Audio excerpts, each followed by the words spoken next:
Start recording. Yes, recording. We're recording now. This is banter time. This is banter. Oh, no.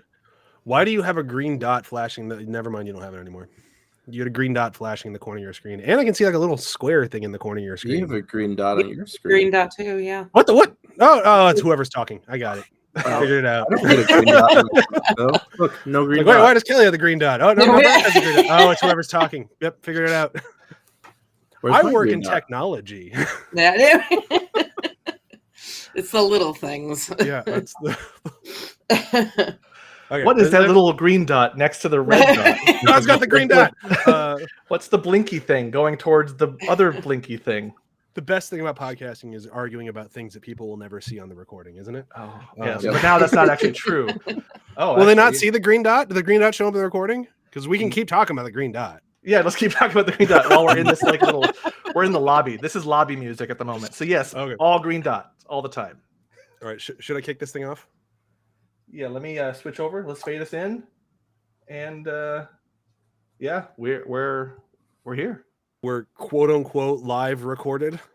Yes, Live with no one, but we're being recorded. Yeah. yes, we're being watched. Perfect. Well, this might be live at some point. We're figuring it out, right? We're figuring it out. How many years after we started the podcast? 10 years? 11 years? Oh boy, I tried to count, Wow. but I keep getting lost in time. We're figuring it out, guys. All right, so hi, welcome to After the Hype. Something I haven't said in 3 years, 4 years. It's been a minute. A Been a long minute. John and I minute. promised we were coming back last year, and here we are. A year later, we made it. We made it work. A little I late watched for the a Michael- appointment. I watched a Michael Bay movie in preparation for the last year, and then we never did it. Oh no, we did do that, didn't we? Yeah, I You watched watched. him? Oh I paid, no! I paid Well, actually, $2 for that. Well, you can't say we never did it. We just did it too late. That's So here we are. So hi, John. Welcome back to being an After the Hype with me. I'm happy to have you back in my life sphere of Yeah. podcasting, not just Google chatting. arriving precisely when I mean to. Smidge late. I can Smidge actually late. talk with my hands and people can see me now. It's the future is now. Yeah. Okay, like way behind the gun. Special guests, which we used to do on After the Hype all the time, and then we stopped for a while and then we changed the show. But we have Brok Holiday and Kelly DeWitt with us today.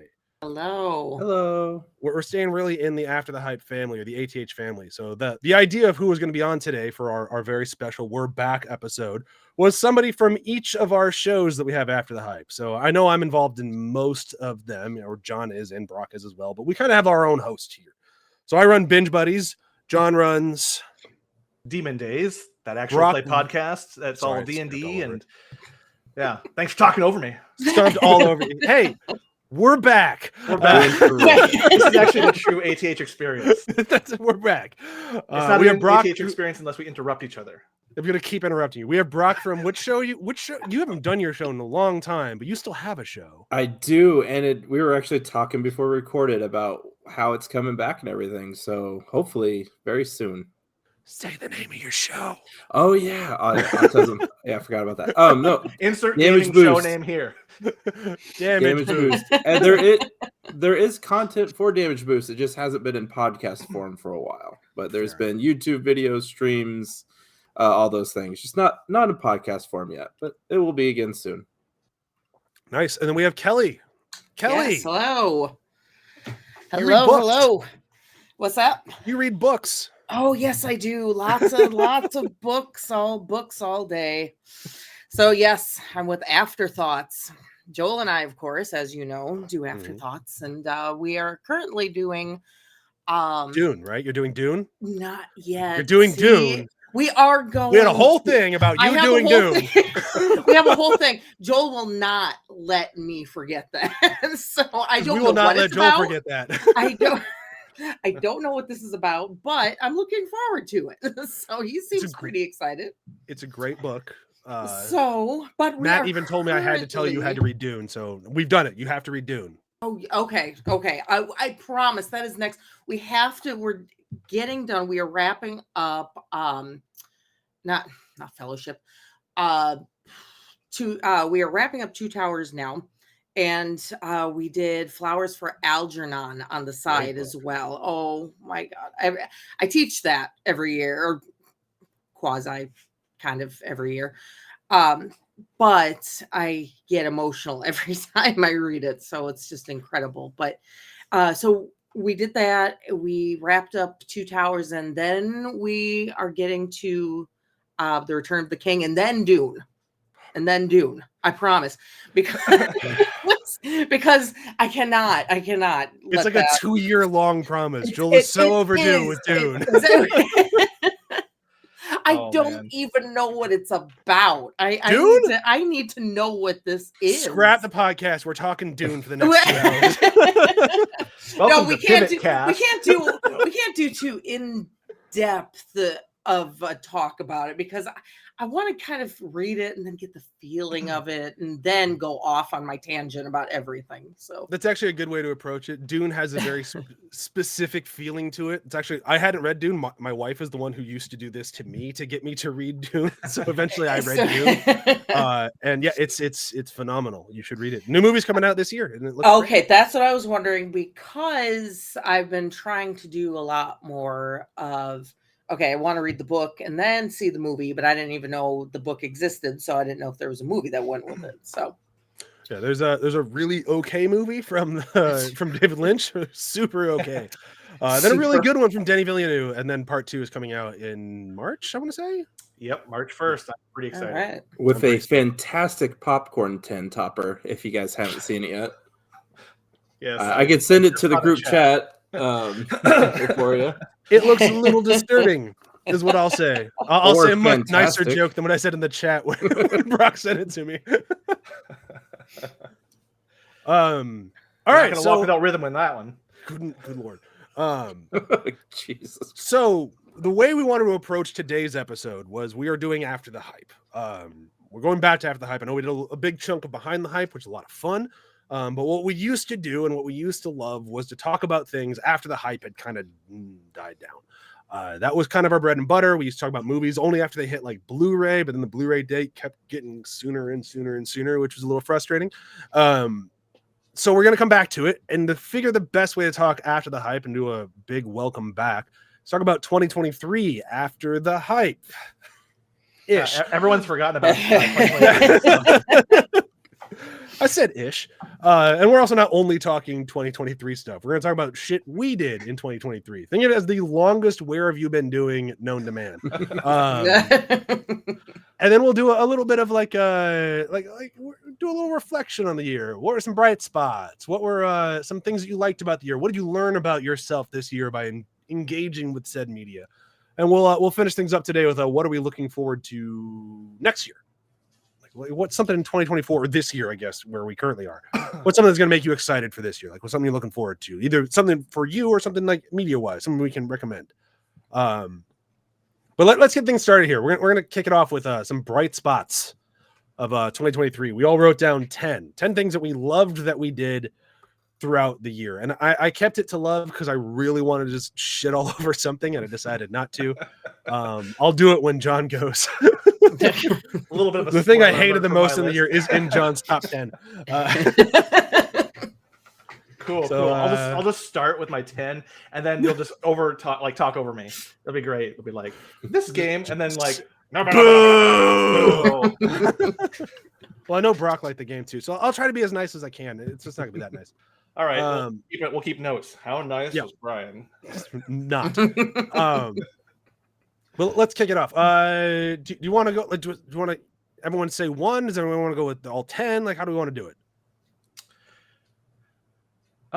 Maybe go one at a time and just go through them, and if there's any like overlap, we can just kind of consolidate those. That'd be my first guess.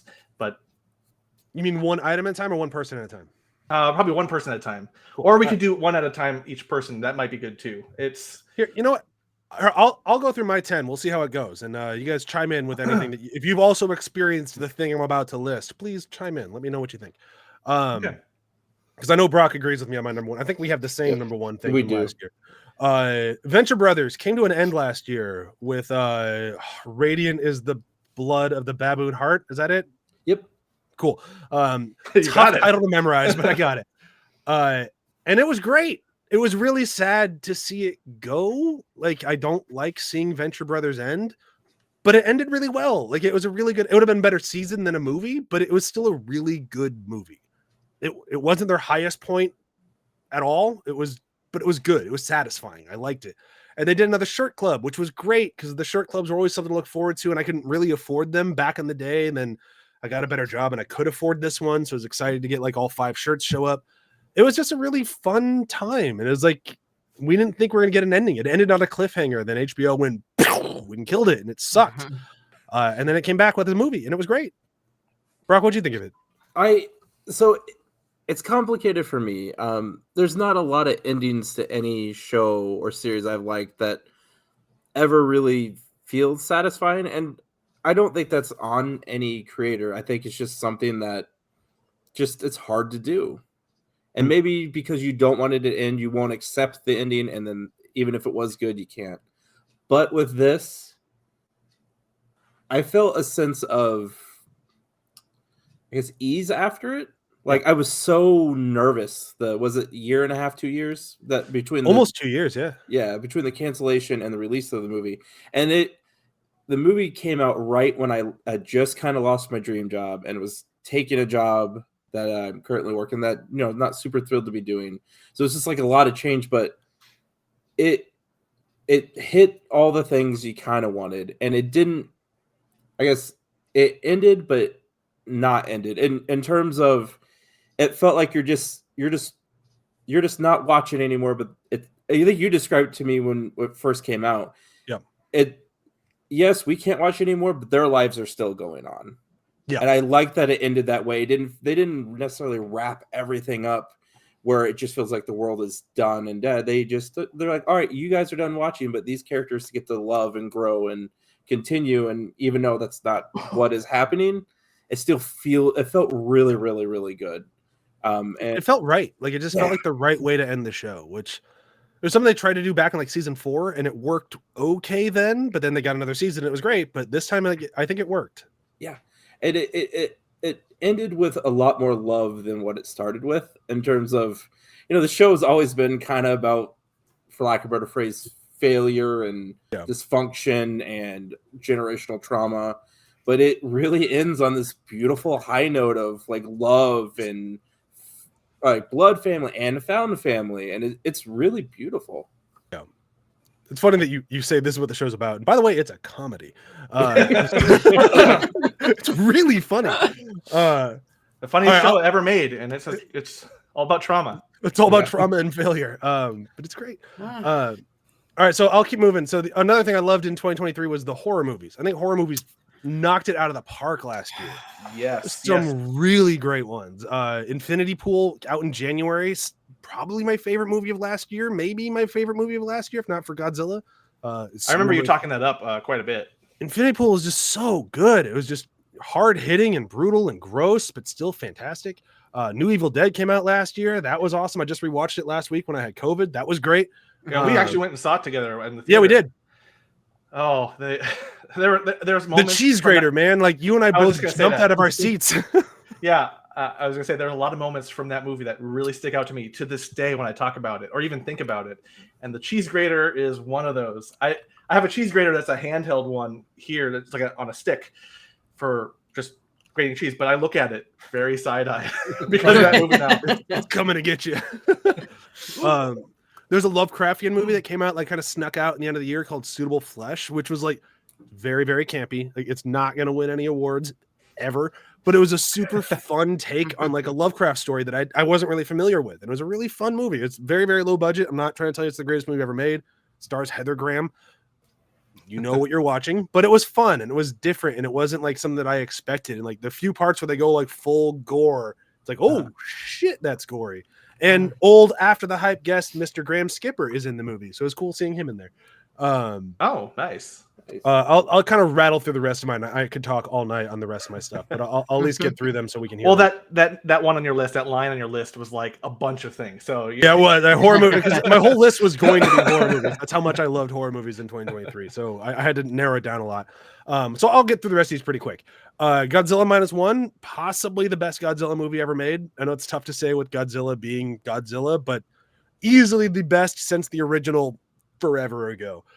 Absolutely incredible. Everyone should see it every single day of their lives. I reread Neverwhere, which I had not reread in a long time. I've always told people it's my favorite book, but I haven't reread it in like 10 years. It holds it's a up. one-time read, my favorite.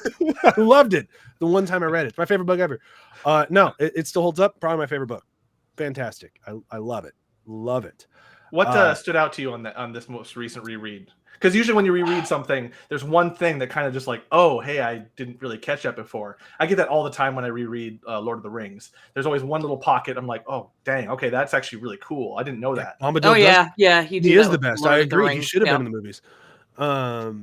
No, I think the thing that got me the most this time was just the character Dor. Like, Dor is such an interesting character, but I always just kind of forgot about her. Like, and it's not forgot about. That's the wrong way to put it. She's the main character. Possible to forget. But I always just kind of see it from how am I blanking on the main character's name? James McAvoy played him in the radio show, so I'll call him James McAvoy for today's purposes. But like, I always kind of focus on the James McAvoy character because he's the point character, he's the eyes you read the book through. But focusing more on Dora in this reread was kind of interesting, kind of seeing it from her point of view. And she's just such a well-written character. I really love Neil Gaiman. He's such a good author. And this time I said I reread it. I listened to the audiobook, but I listened to it specifically because Neil Gaiman read it, and listening to him read his own work is always very interesting because hearing what he thinks is important, I think, is very interesting. And I love the book, and I loved hearing him read it, so I cannot recommend it highly enough. TMNT Mutant Mayhem was phenomenal, and everyone forgot it or didn't see it, and that really hurts my soul because it hurts my feelings. We just rewatched it 2 days ago, and it's still so sweet. It made me so happy. It is sweet. Like, that's not what you'd expect to say about it, but it's sweet. Like, the turtles are like, they have heart. It's great, and it has perhaps one of the best like montage scenes where they're going through all the dens of the gangs, and the way they do it is Old Boy. It's like they just like, we love the movie Old Boy. Let's just do that hallway scene across each turtle. And that's fun. The pairing of the song is great too. The song is great, but I even thought like the turtles were great. Like, it was one of those things where it's like I have a friend who gets really upset whenever you talk about Ninja Turtles if you're not following the specific Ninja Turtles that he likes. And it's like, that's what, for me, I grew up a Ninja Turtle fan, both cartoons and comics. Like, I was super into TMNT, still am. But what I've always loved about it, and John and I talked about this forever ago, I think it was in maybe Corona Cartoons or something else in one of our podcasts. We've talked about Ninja Turtles a lot. Yeah. But what I've always loved about it is that whoever's writing it is going to tell you the lore. There's no lore of Ninja Turtles. It's whatever rendition you're watching, it's that version. And I think the lore. Yeah, exactly. I kind of hate the word lore. The lore. Okay, yeah, the more you're saying it, the more I hate it. But like, there's something that's really interesting about Ninja Turtles where it's like, no, this time Raphael's going to be the leader because fuck it, who cares? Like, we're going to do our own thing with it. And like, granted, I didn't like that version, but I like that Ninja Turtles is something that you can have that freedom with. And seeing what Seth Rogen did with it was really interesting, and I think it was great. And I'm excited to see the Paramount Plus show whenever that comes out, and I'm excited to see the sequels. Like, I'm into this universe. I'll talk about it later, but it's been a great year for going to the movies, and that was one of my favorite movie experiences because it was cheesy, but we got the popcorn tin that has the sewer grate on top, and you get the different color bandana things to go around, and they got the drink with the little toppers, like just little stuff like that, and that made them love. They were just pumped, just covered in their Turtle stuff to see the movie. I have 3 kids, just for context, and just seeing them enjoy it made that movie so much better for me too. Yeah. Like, it seemed to like click with them like it did for me in the early 90s, which was pretty cool to see. Like that they got the one that hooked them. Yeah, Corin had that. My kid had that for about 3 seconds, and then I introduced him to Spider-Man, and it's been Spider-Man all the way up since. Turtles got blown out of the water. But Spider-Man's cool too. I'm into that. He's not in my list, but he's still cool. He's in somebody's list. But you almost take it personally though, because turtles they're precious. So then when someone like jumps off of that to something else, like you naturally do, it's kind of like showing someone a YouTube video and then someone else takes over and shows another YouTube video. But it's like, but I want my attention still. Yeah, but the thing that I like. Okay. Yeah. I guess we're done. Yeah, we're one out of 4 moving turtles. Moving on. It's like, no, stop. But moving on. I'll throw another movie out there. Holdovers. If nobody saw the Holdovers was great. It's a very like I hear the director hates this phrase, but I'm gonna say it anyways. It's a very cozy movie. It's nice. It's just a nice movie. And now, granted, it's still very hard hitting. It's very sad. It's got a very, very heavy themes to it. But it does kind of feel like I want to like cuddle with a blanket and watch this movie because it makes me feel good. Hurt me so good. It's gonna make you cry, but it's also gonna make you laugh, and it's really, really nice, and it's impeccably well edited. And I really hope the guy who cut it wins best editor. Well, I'm interested. For video games, best game of the year. Obviously, everyone in the world agrees with me on this, right? Armored Core 6. Everyone agrees with me. It was the best game of the year. We don't need to discuss it. I know I'm right. I still hope to play it one day. Well, when you do, you're like, that was clearly the best game of 2023, not some jackass in green with a fairy. I see what you're doing. It sucked. Another game I played last year was a much older game, but I played it last year, was Persona 4 Golden. Fantastic. Loved it.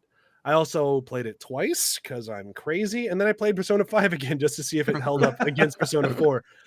For those of you who are not keeping track, that's 300 hours of gaming that I spent in just the Persona world. I can't judge you because I'm at 300 hours on my first list. Like my first item on my list, I'm at 300 hours. So I can't judge. I can't throw any stones. Is that better or worse that it was only one game, whereas I did it over 2? I don't know. No idea. No idea. Finishing out my list, I saw Wonka twice, which I did not expect to do. I saw it like twice in December, like once December and once January. What a great movie. I've been wanting to see it, so I'm kind of interested in going to see it. Oh, okay. 5 days of hit streaming. Yeah, so I was kind of hesitant. I didn't know, but I think I'll give it a shot. So question, like, is it, you said it was really great, but like fantastic. The advertising for me was only okay. Like, is there it something? Was bad. Their advertising was bad. Mm-hmm. It was bad. I actively hated the movie because of the advertising. Like, I was like, this just looks like a cash grab. Like, and I didn't even know it was a musical. So what would someone like me need to know who's turned off by the ads? Like, depends on whether or not you've seen what I'm about to say, but if you've seen Paddington and Paddington 2, that should be all Paddington 2 is so good. I love Paddington. Yeah. Everybody who made Paddington made Wonka. That should be enough to get you in the that's door. Enough to now I'm in. I'm in. Yep. If you have not seen Paddington or Paddington 2, that should be what you're doing next. Yes. Paddington, son of a bitch, I'm in. The best. Paddington 2 is the best reviewed movie in Rotten Tomatoes history, and it fucking earned it. Incredible. It's so good. And Wonka, there's something about Wonka that it takes whimsy and heart and like love. And it's something like Patty Jenkins used to say a lot. I don't think Patty Jenkins is a very good director, but I did like where her head was at. There needs to be more sincerity in movies. And the guys behind Wonka and Paddington feel the same way, but they're much better at executing it. And Wonka, it just has this like sincerity to it that I haven't experienced in another movie. And to get it from a character like Willy Wonka is very interesting because he doesn't have that hard edge that he has like in like the Gene Wilder version, but you can see him forming it. And I don't know how else to describe it, but it's like little lines here and there where you can just see that sort of like aloofness of just like, I don't give a shit if you're doing okay. But it's there, but it's not fully formed yet because he's so much younger and like new in his career. Like it's a very interesting, like the more you want to dig into it, it's available. If you just want to watch it just to hear the songs and see the pretty stuff, that's fine too. But it's like, it's just such a well-layered movie and well put together.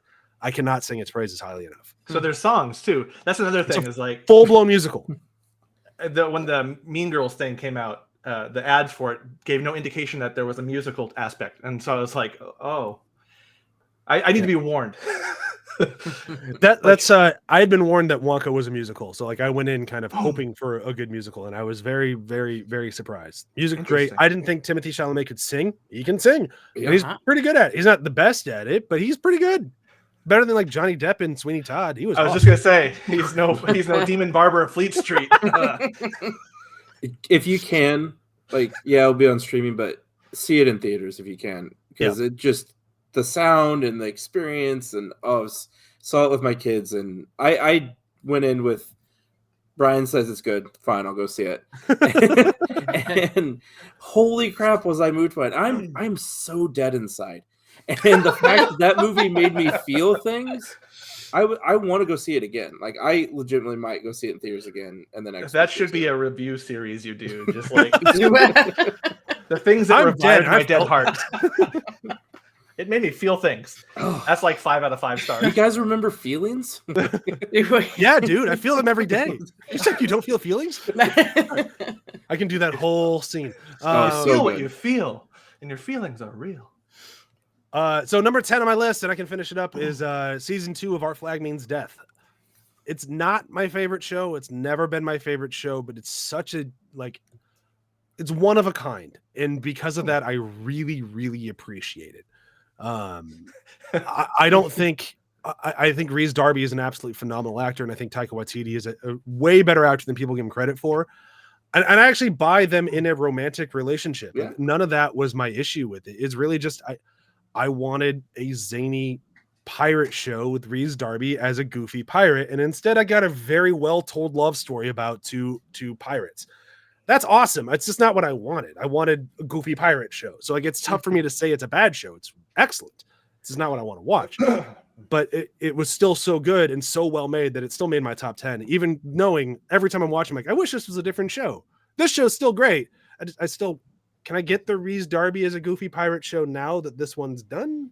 No, probably not. But that's unfortunate too, because like with the talent involved, it's like you kind of have to expect something else going in, and then when it's more dramatic, maybe more serious, maybe a little less zany, you're just like, oh, okay. But I don't want to detract from the fact that even though I did have that reaction to it, what they made is still phenomenal. Like, it's incredibly well made. I legitimately, like, I wanted Blackbeard and the Gentleman Pirate to be together. Like, it was like when not to spoil everything, but when the show ends on a somewhat happy note, like I was like, oh, look at them, they're so happy now. Still wish you were a goofy pirate, but oh. It was a vibe. That's how it was a show I vibed with, and it just made it was nice to turn on and just be happy, and surprisingly kind of accurate in some ways too. Yeah. All the pirates cool. are real pirates. That was pretty cool. And his alleged relationship too was possibly real, which was pretty cool to learn about. I don't know. Yeah. It encouraged me to learn things. That was nice. No more praise better than that. Like, it made me want to do my own research. Oh, I phrased that horribly.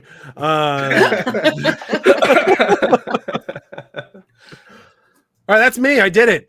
John, 10 things from last year that made you go, wow. Okay, let's start with the big one. The 300-hour single gaming experience that has taken my life and is still, I haven't stopped playing. Let's just put it that way. And that's Baldur's Gate 3. D&D and me, like, we're tight. But as a DM, some might say a forever DM, you don't get a lot of time or a lot of chances to play as a player. Like, I can't just roll up a cleric and wander around without knowing what's around the corner. Right. So this experience was very attractive from the advertising for it. And it's been in like alpha and like early release for years. I was saying, like, over a year, hasn't it? Yeah, it's been around for a while. And I have a kind of a fundamental unwillingness to participate in those types of things without like pay or some serious benefit, or like, I don't want to play test your game for you. I'm too old for that. That's why I haven't played Forgive Me Father 2 yet. Like, let me know when you're done. I will happily play it when you're done. Let me know. Yeah, so I wanted the full experience, and it came out. And what struck me is that it is like being a player of D&D, where the computer is your DM. They're running things in the background. They know what's around the corner, but you get to play and role play. And the unique thing about this, because it's a CRPG, and the history of those, very isometric or top down, very, very standoffish. You're very far away from the characters. But with this, they bring the camera down. They have cut scenes. They have all the romancing that you would do in like a BioWare game. So there's this like part of me that has missed a good BioWare game or missed that realm of RPG for a while. It's been more than a minute. And so then to come back to have that here was just kind of a feast of all things, because I kind of jump off of CRPGs in general. And I did with Divinity Original Sin 2 and like even I think the last one I played all the way through, like the 2 Fallouts, the originals. And so hit or miss. This was all hit. But it's also, I know all the rules for D&D. So it's like playing D&D, like, oh, you know, I would like to be a player, not think about it too much. And romance all the characters. So you banged the bear? Not yet. Not yet? 300 hours, you haven't banged the bear yet? I got to go through them all. I banged the Hell Barbarian, and then did the... That's not breaking the internet. The Astral Alien. And now I'm doing an evil playthrough. So hopefully I'm going to romance a different character. Like, I got a list. I got a plan going. But it's really fun. And then next on the list... Wait, can I mention one thing about the game? Yes, you may. One of my favorite updates I've ever read for a patch was improved dick and ball physics. That was this game. And it made me so happy. Oh, I'm so more interested in playing Baldur's Gate 3 after what Brok said versus what John said. Yes, that's my curse. Yeah, there was an issue in the character creator and in outfits where sometimes there would be phasing through, and you'd just be suddenly there's Dick right there. You know? Hello, sir. And yeah, they that was a fun bug. But yeah, I want to hear Cyberpunk. Talk about Cyberpunk. Yeah, the next thing on my list is Cyberpunk. Speaking of dick and balls. Yeah, speaking of dick and balls. More specifically, though, it's Cyberpunk Phantom Liberty, the expansion. Because with it, they fixed everything in the vanilla game, and the vanilla game is still great. Nothing's changed other than a few quality of life things. But Phantom Liberty is fantastic. It's a great story. It felt very espionage-esque. It felt like almost like a Mission Impossible. It felt like a Mad Max type thing. Like, it had all these other feels to it. It felt like a Blade Runner. It felt like there was even moments that felt almost Lord of the Rings-ish. Like it kind of had all these moments that were really emotional, very powerful, and all the quests in that expansion tied into the larger story. So you're always constantly thinking about the themes. So you're doing one side quest. It doesn't matter which choice you picked. It just wanted you to think about that particular thing because it's going to come in later. And then it pays off a lot. So really great storytelling, especially if you liked all the storytelling of Cyberpunk Classic. Cyberpunk Light. Sure. Very good.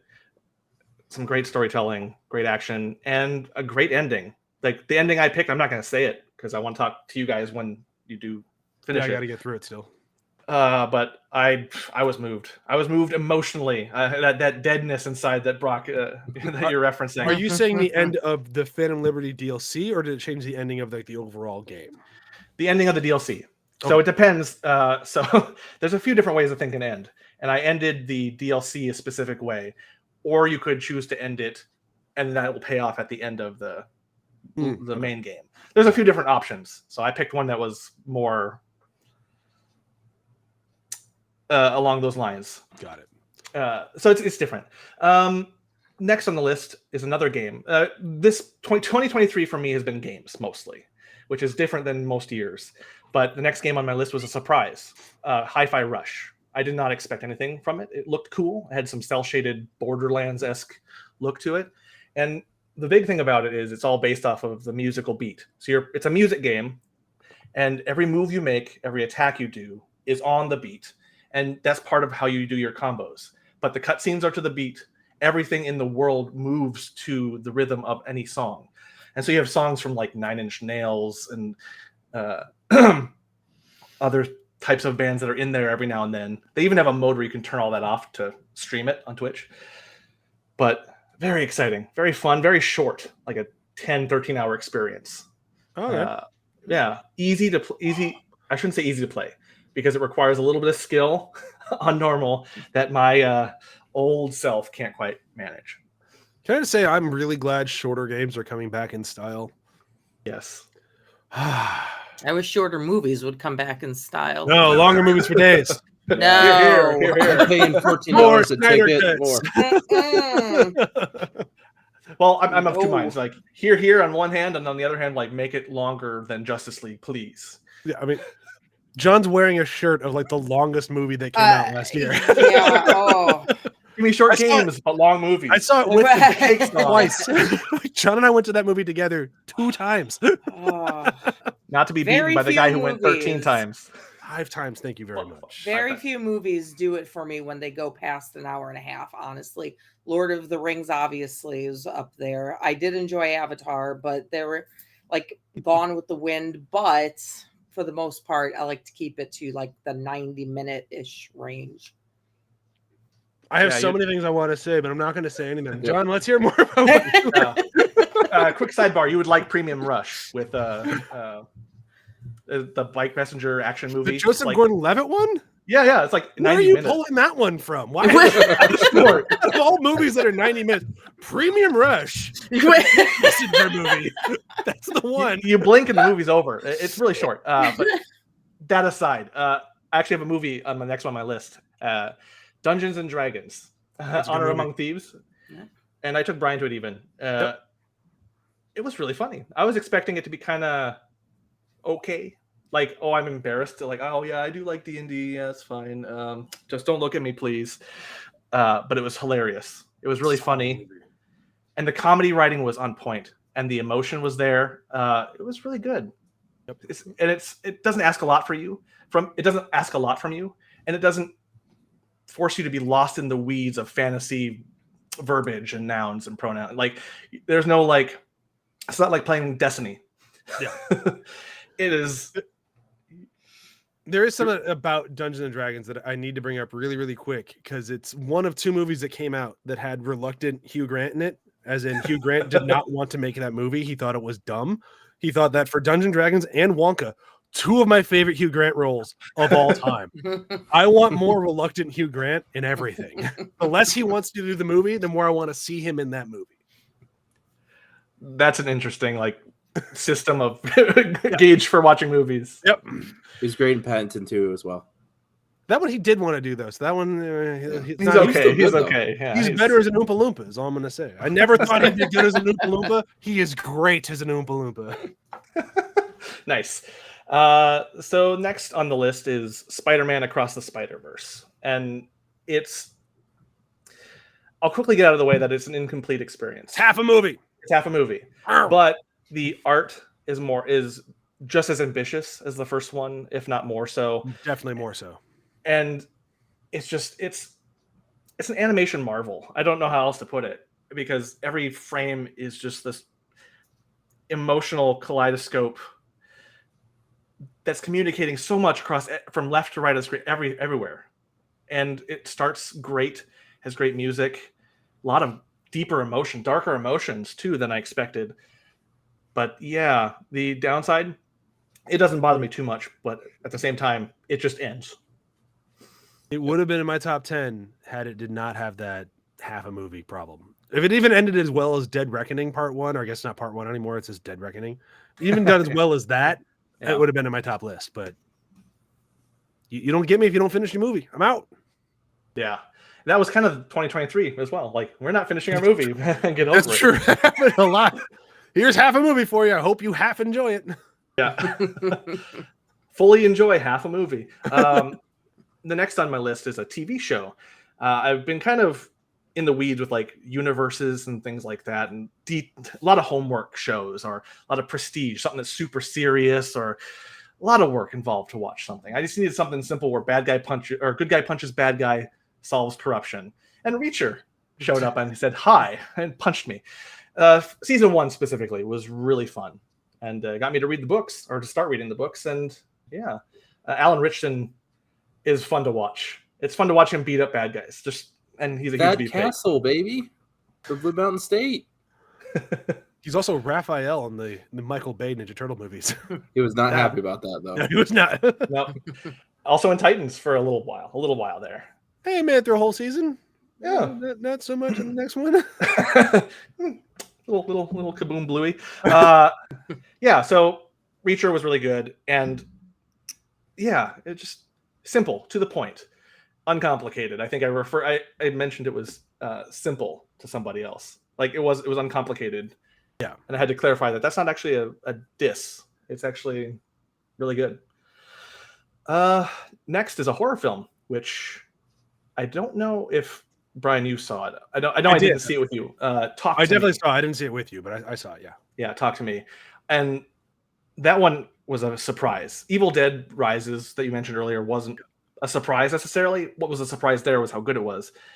But this was just a surprise throughout, just in its emotional stakes, the emotional horror, the trauma, the ending, the type of ending to a horror film that I like the most.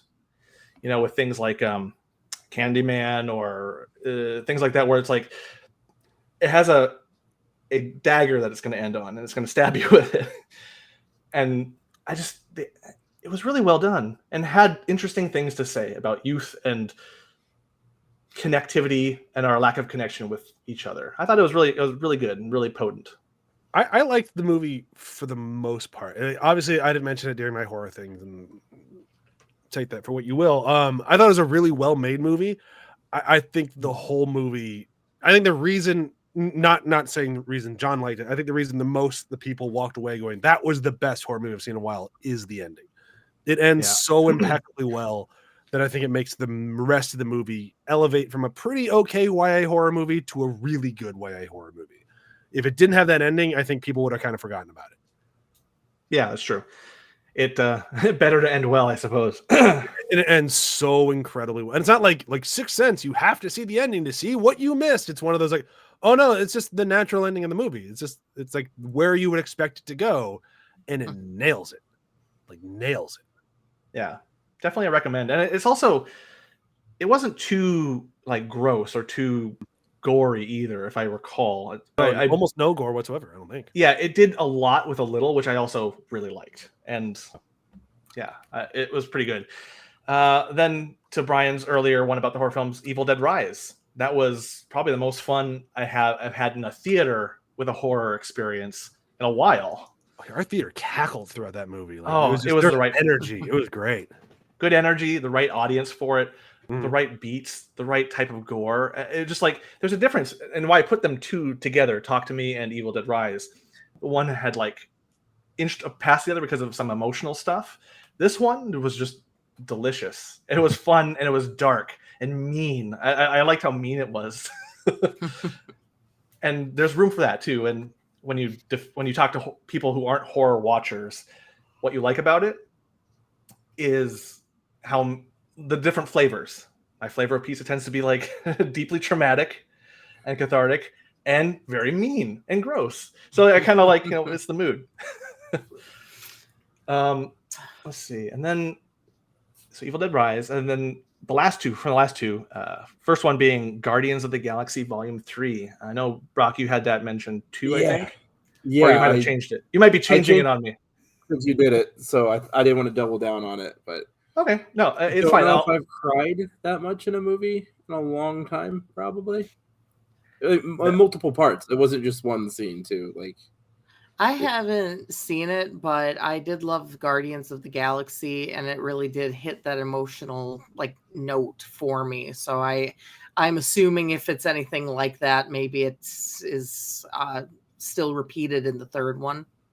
Yeah, if you've followed it, or at least followed them through the course of the MCU things, James Gunn does a very good job of paying everything off emotionally. Mm-hmm. The thing that really stood out to me, though, compared to the other ones, is this one was very much, I don't know, like the final argument, the final fight between siblings that ends in like this huge catharsis and you become a team or whatever. I don't know how else to put it.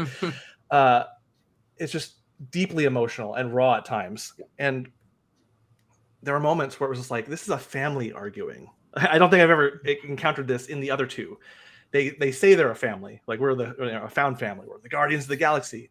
This is like we're the family of the galaxy, and you believe it, and it's just like Brok said, very emotional. Like Yeah. And it has also these, because it's all about Rocket, so it has all these this kind of plot of animal care, cruelty, and stewardship of the natural world, and just they really up the cuteness factor of backstory Rockets, and I appreciate that. Yeah. And there's even moments in there where you almost feel like Gunn is channeling a little bit of Tim Burton with some of the backstory stuff. Just the grotesque for emotional sake is actually beautiful, but like what the difference is between all that. I could get all mumbly jumbly about it, and it's really good. Mumbly jumbly. I'm back. Yeah. Oh, you're back. We were just finishing up with the last one. Oh, good timing for me. That game sucked. Just kidding. I was actually going to start that. Oh, good timing for me. This game sucks. Now let me start with the defense first. It does not. No. There's my rebut. No, I put Tears of the Kingdom at the very end on my 10th spot. And the main reason I put it there is really the ending. If we're talking about endings, there's a kind of a bookend where in the beginning Link falls. He fails to save Zelda, as they're both falling down in very opening moments. And there was kind of like this. It reminded me. This is the comparison is a strained one, but in No Way Home, Spider-Man, No Way Home, where Andrew Garfield's Spider-Man gets to catch Mary Jane. He catches her. You got it right the first time. Oh, Gwen Stacy? Yep, there you go. Okay. Oh no, I guess it is Mary Jane in that one, isn't it? No Way Home. Okay, my bad. Yeah. So I'm not helping you at all. But I hate this game, so I'm okay with it. So please continue. The thread is that like he finally succeeded where he failed, and that was the emotional beat. And this game kind of wrapped that up and did that for me. That brought it up at least 5 spots for me. Oh man, I always hate playing it by the end so much that I did not even clue into that. And I was like, the game's finally over. Bad guy lose. I can finally play something else on my Switch. But I will say why it's also in the 10th spot. And the big caveat with this is that if you've played this immediately after Breath of the Wild, it is the same damn game.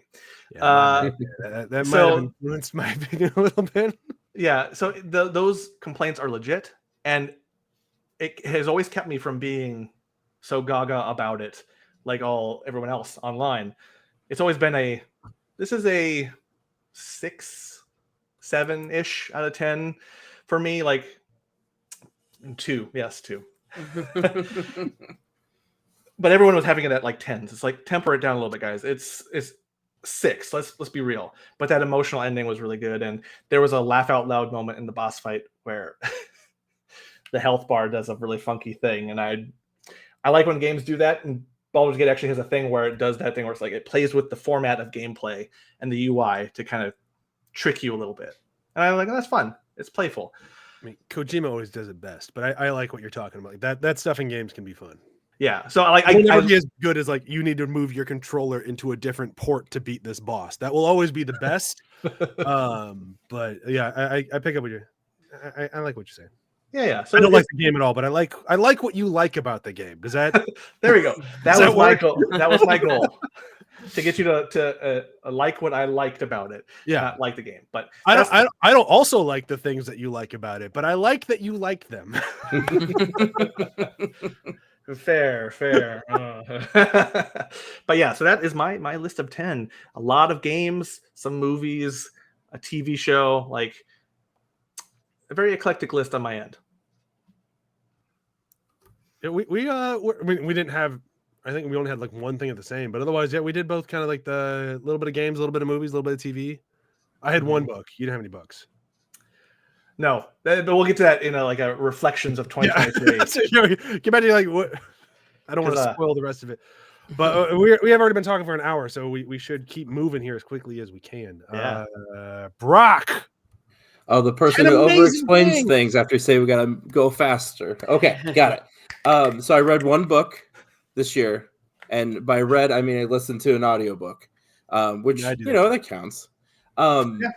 I apologize if I get her last name wrong, but Jeanette McCordy, most famous for being Sam and iCarly. Oh, Her- I looked at your list. I'm like, as Yep. soon as I know what book you. Okay, yeah, Yep. I think it's McCurdy, but you might be right. McCarty, yeah. She wrote a book called "I'm Glad My Mom's Dead," and for a little more context, she was on iCarly. I grew up when those shows were popular. I didn't watch them because even then, I'm like, this doesn't feel right. This feels weird. Like in terms, it just never felt like it was written for kids. It felt creepy, a little off to me, like those kind of shows. Are you that much younger than me? I remember iCarly being like way below me. I didn't think you were... middle school, I believe, when it started for What year for were you me. born? 88. No, we're like the same age. I'm 86. Yeah. So okay. So middle school. Yeah, that we were kind of the older range of the target audience. You youngsters. Yeah. God. So maybe, I feel it's you, 'cause I was John. I older. do. John, you're 1 year older than me. But the book 84. The book is about her experience being a child actress and how she never actually wanted to do it. It was a lot because her mom was, for lack of a better phrase, kind of nuts.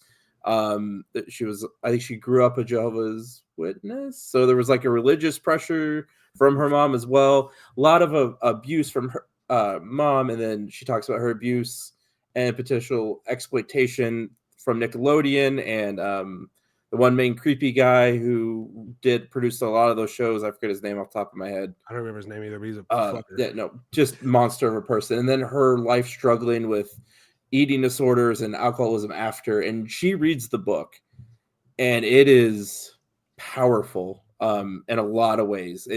If you have to listen, you don't want to read it, listen to this book this year. It's good, but it feels gross to say it was good because she tells her story so well, and it was an incredible experience. Not good or bad, I guess, but it was something you should experience, I guess, is what I'm trying to say. So that's a heavy one to start with. My bad. I'm gonna pick up that book for sure, though. That sounds sounds like a winner. And What else? YouTube essays. I've been busy. I work. Part of the reason Damage Boost is kind of on the back burner. Working multiple jobs. Got 3 kids. I like to turn on a video essay, and it doesn't have to be about anything I care about, and just listen to people who are really excited to talk about something. I never watched an episode of Lost. Just didn't. Not that I hated or anything. I have watched 12 hours of a video essay on the show Lost because I just love the guy who's talking about it, and he's really excited to talk about it. So I'm really excited to listen to him talk about it. And you need to tell me that video essay because I want to hear it. I watched every episode of Lost 3 times. I fucking love Lost. It seemed I wish I would have watched it, and I probably won't now because there's no point. The magic is gone. Yeah, it's gone. Yep. Billiam is the YouTuber. He's very, very good. I'll look him up. He's fantastic. He kind of started after the guy who got me on the I'm Glad My Mom Said book. Quentin Reviews did, I think, 16 hours on the Sam and Cat show, which she was also in. It was the iCarly spinoff with Ariana Grande, and it only had 1 season. It was bad. Anyway, I know a lot about shit that doesn't matter because of all of this. And that's just what I do with my brain space, I guess. I don't know. But next was the TED TV show. Yay, Chewy! My wife worked on that. It's so good. Yeah, my wife was in the art department on that. So hooray for Chewy! Yeah. Nice. Oh wait, it's out. It's actually out now. Yeah, it's out. All 7 episodes. Dang, okay. As I come out from my rock, what? I didn't plan on watching it because the movies were fine. I didn't. They had funny moments, but they weren't really like my jam. I guess I'm not a huge Mark Wahlberg person, because he's kind of a monster. But the show, I saw a couple clips, I think, on TikTok, and I was like, all right, this seems kind of funny. It's very early season Simpsons, early season Family Guy, early South Park, where it has a heart. There's so much actual emotion to all the like, very blue, very over the top comedy that you don't normally get. And on top of that, like they have the dad character and the older sister cousin character who are typically one note, the ones that are there to be stupid or shit on, and they have like arcs and they have emotions and they're well rounded as characters. They're not one note. It's surprisingly deep, and I really, really enjoyed it. Yeah, I've only watched the first episode because since my wife worked on it, we got very excited when it launched. We wanted to watch the pilot. The pilot made me laugh harder than either one of the movies. Like, Yeah. there is a part at one point where like these two bullies are ganging up on the main character for being gay. It's the 90s.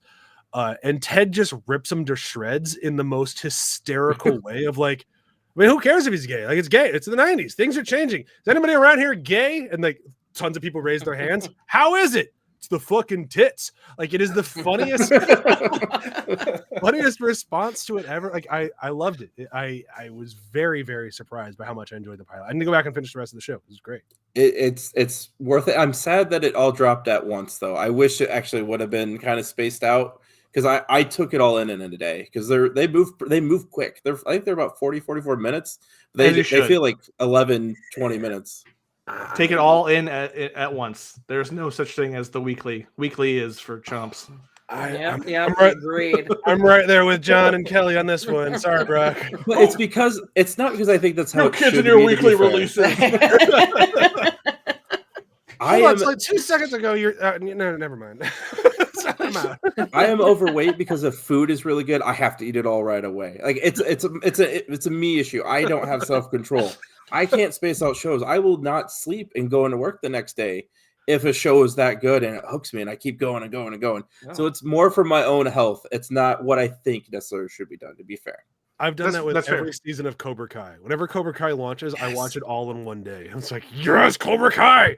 Stranger Things as well. When the last season came out, we were at my sister-in-law's and they were all like hanging out, enjoying each other. I went up to and sat in a bedroom and watched like 3 episodes on my phone because I just had to see what was going to happen next. I remember you watching that because I can't say too much, but like for certain reasons, I got to see the episodes very early. And I remember talking to Brok because Brok's a fan. I'm like, just wait for episode 4. Episode 4 is so good. And then Brok finally got to 4. He's like, it was so good. It was.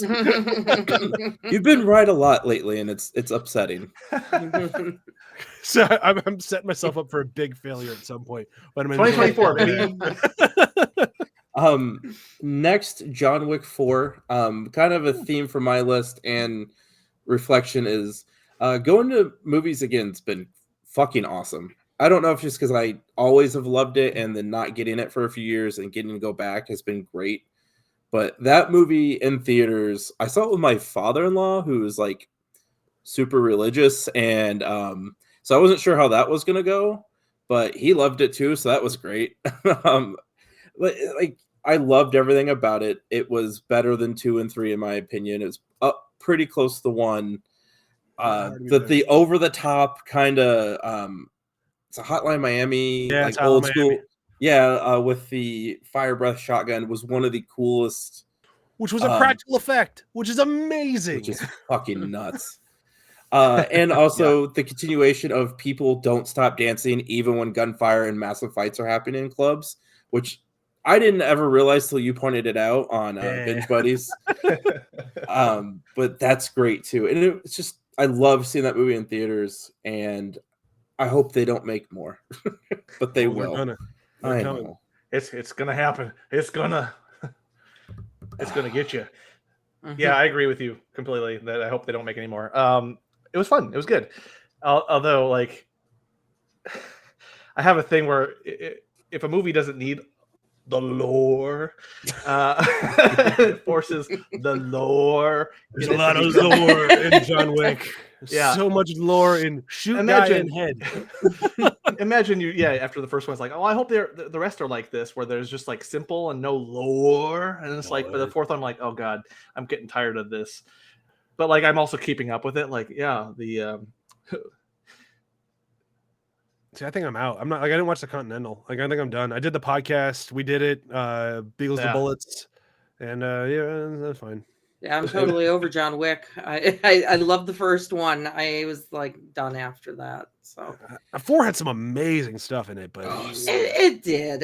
Yeah. I will admit it just wasn't my favorite watch of all time. So. And I with Louis Riddick, right? That's a passing. I just kind of Lance Riddick passing.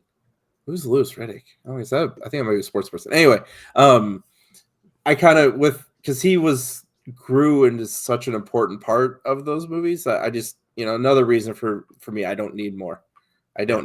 Just we'll get stop with him. Next, Cyberpunk. Hell yeah! Thank you guys again.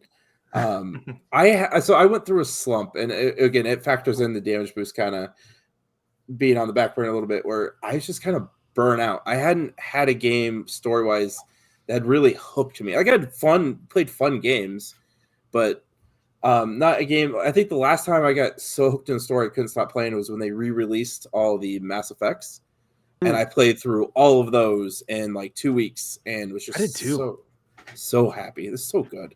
All the DLC in one place. Yeah. And banging blue aliens through every game, even though that's what I did the last time too. Playing the DLCs out of order and getting very confused. Yeah, that did that was especially for 3. Because I didn't buy any of the DLC for 3, so like it was all kind of new, which made it a fun experience too, though. But Cyberpunk has hooked me. I haven't finished it in a way that I forgot games could hook me. Yeah. I got lucky because everything's fixed now, so it's not a miserable experience. Well, not everything. There's still bugs, but they're fun bugs. But like the world is interesting, but doesn't take itself too seriously either. It's a great balance where like the lore is really interesting, as you say, but also like it's clearly like also like laughing at the same time. It has a very good balance, and the gameplay is great. The voice acting's been fantastic. The only complaint I have is the prologue is very linear, and you get very invested, and then after that's over, without spoilers, a lot of things that it's been out for like 2 years. You can spoil away. Okay. They killed the dude. They killed the dude who you love, and it was really sweet. And then it's all open world, and just do it however you want. And that was weird. It took me a little bit to adjust. I was like, oh, I was on a path like a train. And then all of a sudden, there's like, fucking figure it out. I'm like, oh, okay. I didn't actually figure out how to properly level up till about 6 hours in. I thought I had leveled up, but apparently I wasn't. And so that's why the missions were getting harder and harder and harder. I hadn't used any skill points. I will tell you, I played in version 1, the scene where the guy dies. He hands you the chip, but his hand was still connected to his guns.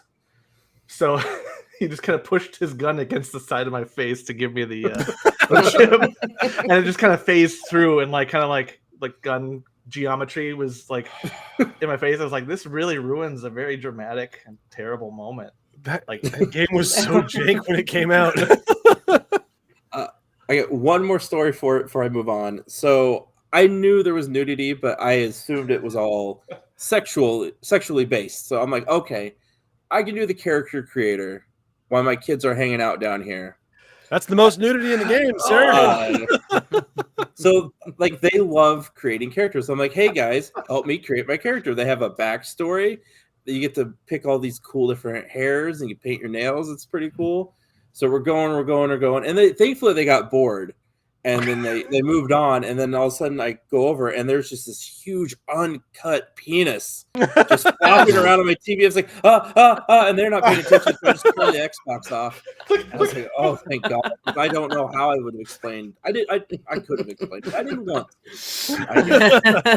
So dodged a bullet, but it was still like V is a firefighter, and that's a fire hose. I just don't want to hear, why doesn't mine look like that? I'm like, oh, yeah, whatever. You're not in a video game. So, yeah, no, that was a lot. The next thing is podcasting, although I haven't done a lot of it. I've worked on some in different ways. I've edited a little bit of Binge Buddies here. I edited a lot of Super GG Radio, and that's been fantastic, but the part of it, besides listening to people that I consider very close friends talk about things that make them very happy, or in some movies not so happy, just There we go. depends. I'm wearing a hat for like Kelly's favorite movie. Oh ever, right? yes, I was gonna say, nice hat. I love it. I approve. Honestly, I've Reggie was the all-time badass of Yes, all he is. horror movie genre ever. Reggie's the So- best. But I'm gonna no, see those movies at some point, I swear. You really should. They're so good. oh, they are amazing. I can't even begin to express it. So you'll see. It goes places. Yes, it does. And back again. That's the review on the box art. It goes places. I remember seeing one scene from that movie when I was a kid of one of the things just coming out of a skull. Well, And that, I think, has made me not want to see it because it scared the shit out of me so bad when I was little. It was like VHS days where we're just pulling It crap out won't of scare stories. you anymore. There's Okay. there's very little that will scare you in these movies, but they're No. very, very fun. Okay. Fair enough. But it is fun, yeah. with podcasting, it's been a very tough couple of years for me, just personally, in a lot of ways. And the group chats, just being a part of these, have kept me sane. Just dicking around, joking, talking about movies.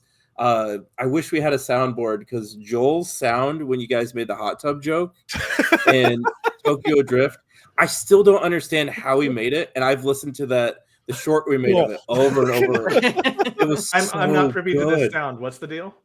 Oh, you'll just have to look it up on our TikTok. I'm not gonna make the joke again ever. I made a very what was the word earlier? Blue. I like that. Blue, I yeah. made a very I remember hearing all about this. I did not hear the actual podcast episode of it, but yeah, I remember hearing about that. Look up the Binge Buddies TikTok or YouTube Shorts page, and you will find it there.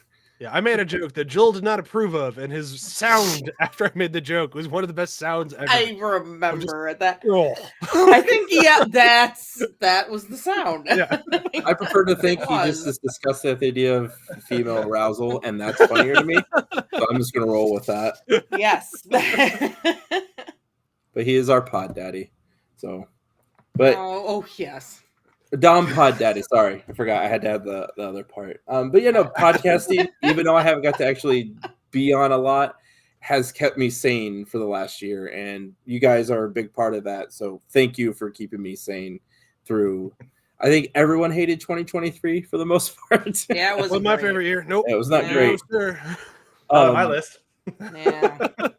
But my next one is the game Stardew Valley. Oh, on what my students would call probably my GOAT list, greatest of all time. I love that game, right up there with Animal Crossing.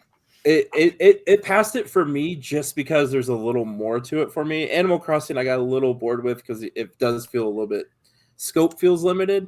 I guess Except for the turnip market. The turnip market and Animal Crossing was a cutthroat thing, and I joined a That was a Discord for the big turnip deal. market, so you could like find the different like good points to sell and all that. No, I got bad when the pandemic first started. all of us in my family got bad. Like, Yep. The whole we gotta get up world at Sunday got that. morning before 9 o'clock. All Make you sure that we do the crazy Animal trades. Crossing people made it It impossible was- by a Switch. It was intense. But yeah, I just wanted sorry. to play Breath of the Wild. That's all I wanted. Try to Switch anywhere because everybody wanted to play their stupid turnip game. I don't like either one of these games. I'm glad you like them, Brok, but fuck them. But so our kids are still young enough where we have, my partner and I have a little bit of time between when they go to sleep and when we should go to sleep. Not necessarily when we do, but when we should. And she had got Stardew Valley to play with her sisters. They quit playing. So I'm like, all right, I'll play with you. Hundreds of hours into it at this point. And like, it was something that we would both be, it was probably unhealthy at one point where we'd probably do it for 4 or 5 hours, play Stardew Valley. And like only get 3 or 4 hours of sleep for work the next day. Oh. But it was a thing we bonded over, that we would talk about. We like look up stuff on the internet, send each other, okay, let's do this with the farm. This is what we need to sell this. And like my job was to be kind of a stereotypical man. I would go out, I'd go mine for the entire day. She worked on the farm, organized it. I come back, give her everything I did, go to bed. You know, it was unfortunate. I guess the gender roles kind of slipped like they did, but I don't know. It's been a great thing, and we put it down for over the summer with the kids being home and not really needing a bedtime without school. But we're starting to pick it up again, and it's fantastic. And there's gonna be a pretty big update sometime in the next 2 months that I can't wait for. That has a new farm, I believe, and a new festival, if I remember correctly. So I'm excited for it. I haven't played in forever, so I'm gonna have to look into it. It stinks when you haven't played for 3 months and you can't remember anything that you're doing. It's like starting Skyrim over. Has the fishing mini game gotten any better, or is it still crap? Still crap. Okay, nice. That fishing mini game is just disgustingly hard to get through if you want anything special on that. Yeah, I let my partner fish because I get too pissed off and can't do it anymore. Like Melania is easier. No, than getting do not. No, fish. she must not be named. We're not talking about Melania. I did a podcast. I've talked about Melania. I'm not going to do this again. No Melania talk. The person who can't be named. Shutting this down. No Melania. Just broke my PS5 over that stupid boss. Oh man, yeah. True. I rage deleted a game because of that stupid boss.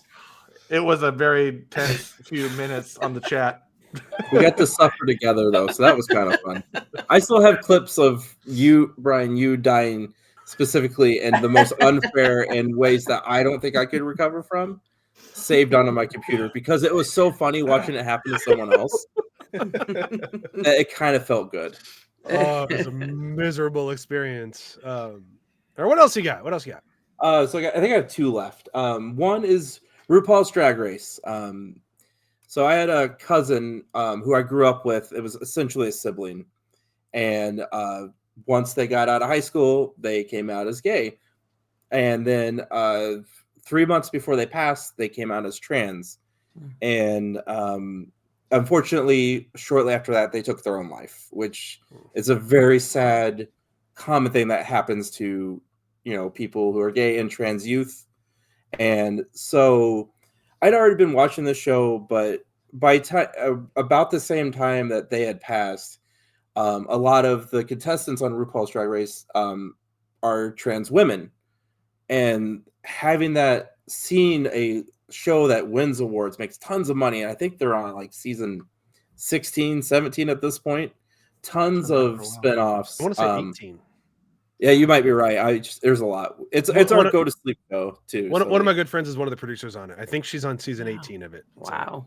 Their acceptance and embracing of the trans community, it came at a time where I needed, because we know all what happened in 2016 and what things have been like since then. So to see something so big accept them and give them platforms really, really felt good. And it's something I want to support because I cannot bring back the person I lost, but I can learn and I can support things that will help in some ways the next generation or the people who are still with us that do get targeted by government, people, etc.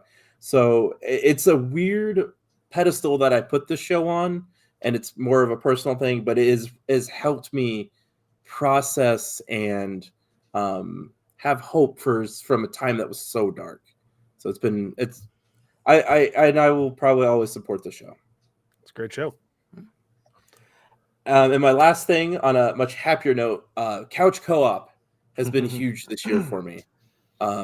Mostly thanks to the Switch.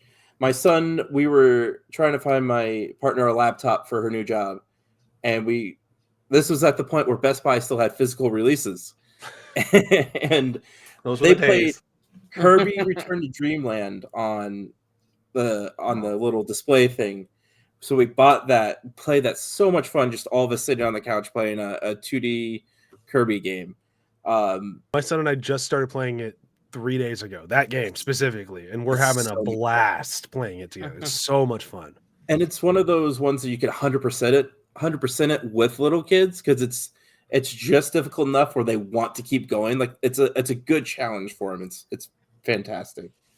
Pokemon Let's Go Pikachu, we started playing again. Great couch co-op. Cuphead, not so great for little kids, but my youngest is. We've couch co-opted it for about a month and a half, and then last couple weeks he's been, hey Dad, I'm just gonna play it by myself. Is that okay? I'm like, yeah, it's fine. And now he's 200% complete on it. I think there's 300% you can do. And when I asked to play, he's like, no, I'll just do it on my own. So I guess I suck at it. You're dragging him back. You're holding him back. I mean, you're over the age of 20. Yeah, you suck at it. Like there's an age barrier on Cuphead, man. I don't get it, but it's there. I love the art style, but I can't get very far in that game. No, I can get really mad at it. I'm very good at getting very mad at Cuphead, but that's about it.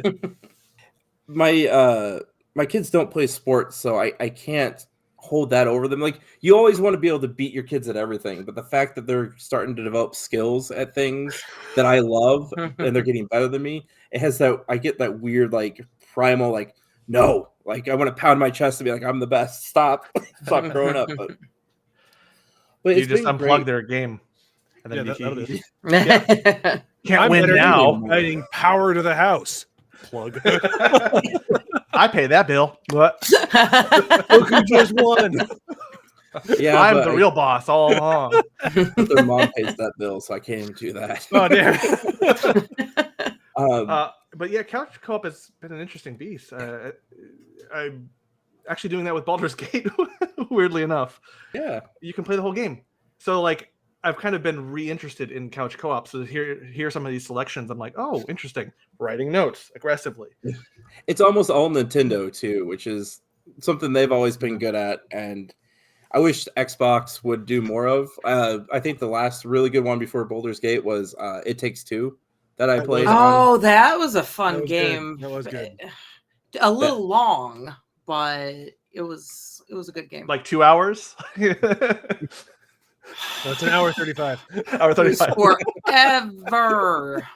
Forever. I don't even know how many hours. It was awful. It was like 37 hours. Oh, damn. Like I bounced off it real quick. But it was good. I liked it. And also Super Mario Wonder, we played a lot of. We beat too short, probably in my opinion, honestly.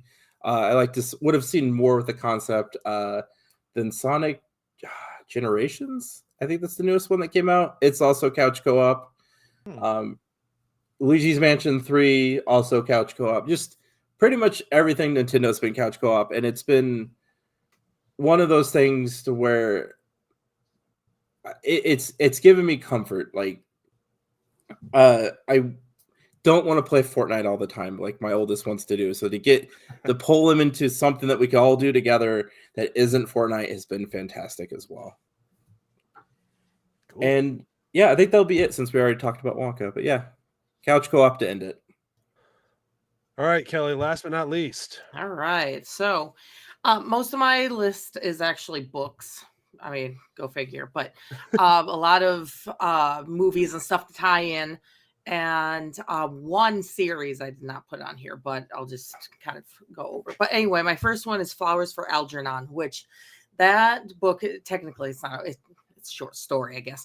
But where Charlie, 37 years old, has the mentality of a 6-year-old and gets an operation and becomes a genius and has this rise to not just knowledge, but his loss of innocence and ignorance. And the whole thing is just a big feel fest. And I teach this every year, and the one line at the end where he says, P.S. could you put flowers on Algernon's grave for me? It hits me every time. I can't even with that book, or it feels. I haven't seen any movies for it yet though, so I'm going to be looking into that. Hopefully I can find a good they're not great. There's a made for TV like miniseries, right? From like ABC or something. That's what we had to watch when I was in middle school for that. I did not see anything in middle school for no. So there's a movie I want to say in like the 80s, I want to say. Maybe that's I what think I'm thinking so. And it was not great. The book is absolutely phenomenal. It's and- amazing. I mean, it's a long short story, but it's like it's this script. It's just a script, and it's amazing. And it's like traveling. It's not just him. I have a lot of things that go into this because I teach literature, but the big thing is that it's not just what he gains by gaining knowledge, it's about his loss as well.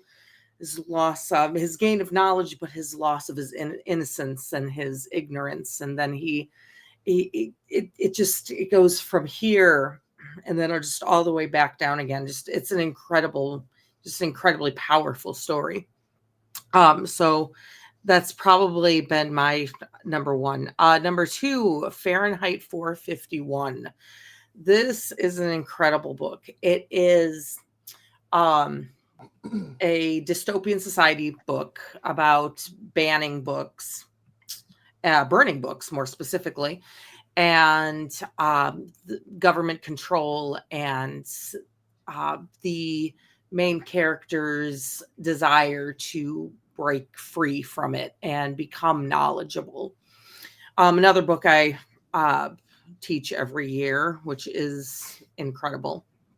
And of course, there's Lord of the Rings, Fellowship, Two Towers, and of course, The Return of the King, which we're going to be doing next. Yes, and then Dune. Get ready for the tears with Return of the King. I know. Oh my goodness, I'm preparing myself for the whole thing. So I thought when I was reading it to my oldest, I thought I would survive. I thought I would be able to not cry. I thought I'd keep my eyes dry and I would be stoic and strong. And then when Gandalf gets to his I'm gonna botch the quote, but it's about not all tears are evil. Yes, I was just like his lines are amazing. Yeah, incredible. No, it's a very weepy last dozen pages. Yeah. It's a beautiful journey through Middle Earth, through the whole thing. So, but yeah, so those two definitely. Of course, The Return of the King's coming next. And then there were none. Murder mystery. Do this every year too. With my 8th graders, we do a murder mystery unit. And it happens to be Agatha Christie's, and then there were none. And it's about people who keep dying and nobody knows who's doing it. There are only 10 people on an island. Nobody can get on, nobody can get off, and people are just turning up dead. So one of my favorite things to do with my students to get them into reading is to be able to do this novel. And so one of my very favorites. Next is Edgar Allan Poe, The Telltale Heart and the Cask of Amontillado. So I love Edgar Allan Poe. He's my go-to guy for Halloween and all of that. Great unit for him. The Giver is actually something I'm doing with 7th grade right now, which is also dystopian, but almost dystopian society light. So it's sort of bringing kids into the understanding of controlling government and just how society either is underdeveloped and is being oppressed by an evil, overpowering government. Then Connecticut Yankee and King Arthur's Court.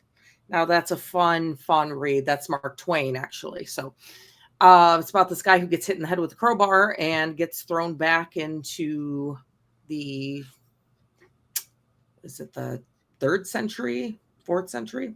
So anyway, he goes back to King Arthur's time. So it's a comedy. It's very long, it's all told in first person. Is this where A Kid in King Arthur's Court comes from? Yes. That is where that movie came from? Okay. That is a terrible knockoff of it. It's a cute movie. It's a cute movie, but it's very, very loosely based on this. It's 2 hours. Not every is there books no can point be in the better than that. Is there no point in the book where he puts headphones into like There's horns so that he can play music? no, but there is a part where he makes a makeshift gun and shoots somebody just Oh, so that's not randomly too without far. anybody ever seeing it. So it's like he does it like magic. So is it kind of like when he uses his Walkman to shoot a laser at a night? Because I remember that kind of movie like very that? well. Yes, kind of like that. I'm into How this is that in that book? Wow. It was the turn of the century version of that, I guess Fair, you could okay. say. But Yeah. yes, but Connecticut Yankee Characters Court. It's fun, great, long, very long novel, but it's all told in first person. It's just a big journey of a guy who gets sent back to a time, and he has to survive by using the knowledge he brings back from present day. So it's a lot of fun. And then of course, still to come, The Return of the King. Dune, yes, is the next one after that. And then right now we're doing Holocaust in my school, and we'll be doing it in podcast as well. For Afterthoughts, Night and the Tattoos of Auschwitz. I highly, highly, highly recommend, if you have not read both or either or any of those books, please do, because in fact, I think at some point the Tattoos of Auschwitz is going to come out as a mini series, and I'm really, really excited about this. So I don't know when, but I'm waiting. Yeah, that's what it's Holocaust Remembrance Day on Saturday, so we're doing a whole big Holocaust thing. But we're also going to be doing it in the podcast too. So the one as kind of randomly popped up series I want to recommend is actually a British drama comedy. I'm kind of into British dramedies, but it's called Doc Martin. And we were talking, you had been talking about how it sometimes it's just nice to have a feel good, kind of wraps it up. That is all of that. It is a 10-season show that was filmed over the span of 18 years. So, and they didn't lose any characters, and it had the happiest, sweetest ending of any show you'll ever see. So it's just, I highly recommend. So, if anybody, yes. Also, if you're tuning into Afterthoughts, when we do our next podcast, we're going to be doing our own versions of our cast list, who we think today would be the best in each role of the Lord of the Rings. So tune in for that. So yeah. Anyway, other than that, I'm just looking for movies and different adaptations of movies to go along with books right now. So I got a good one for you. Oh yeah. Exorcist.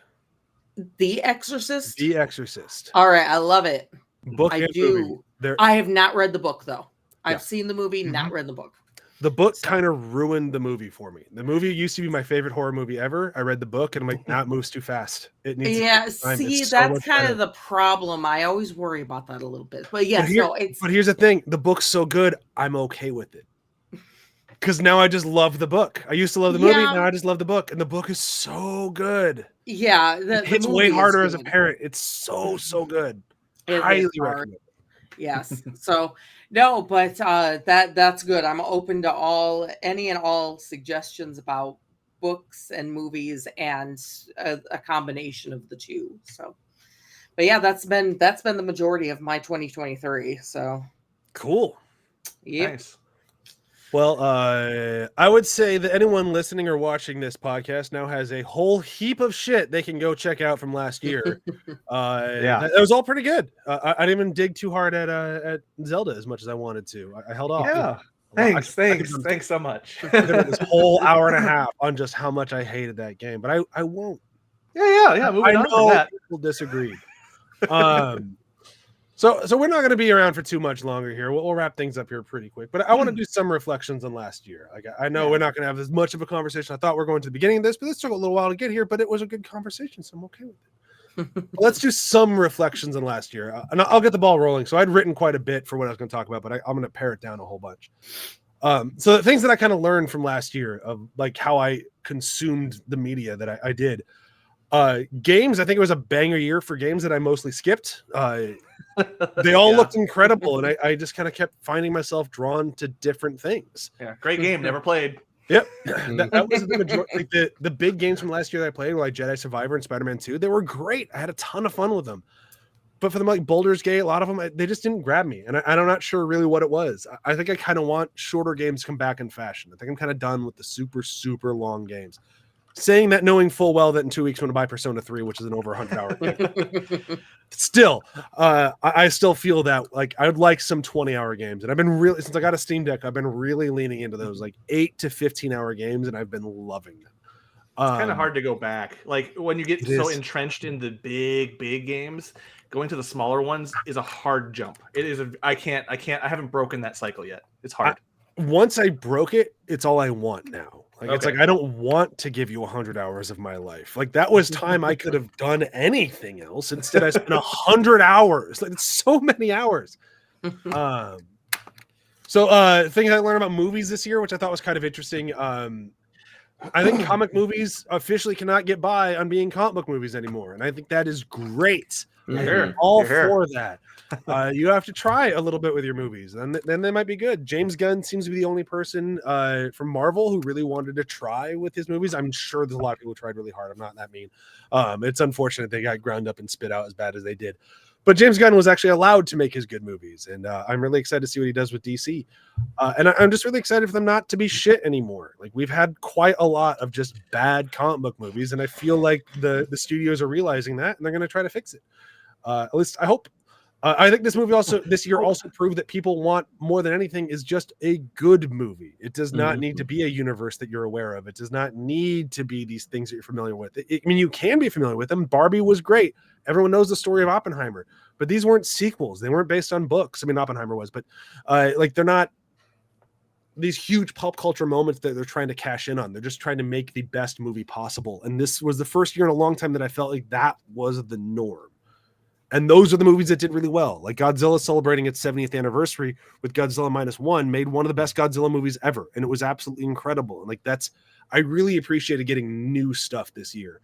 And then the only thing that I kind of learned about myself this year was I'm still kind of taking a break from comics, which feels very, very against who I am as a person. But ever since DC finished their huge push about 3-4 years ago, then they kind of rebooted, I haven't been into it. And since DC was kind of my bread and butter, I'm not reading comics as much, it's a bummer, but I also kind of fine with it in a way.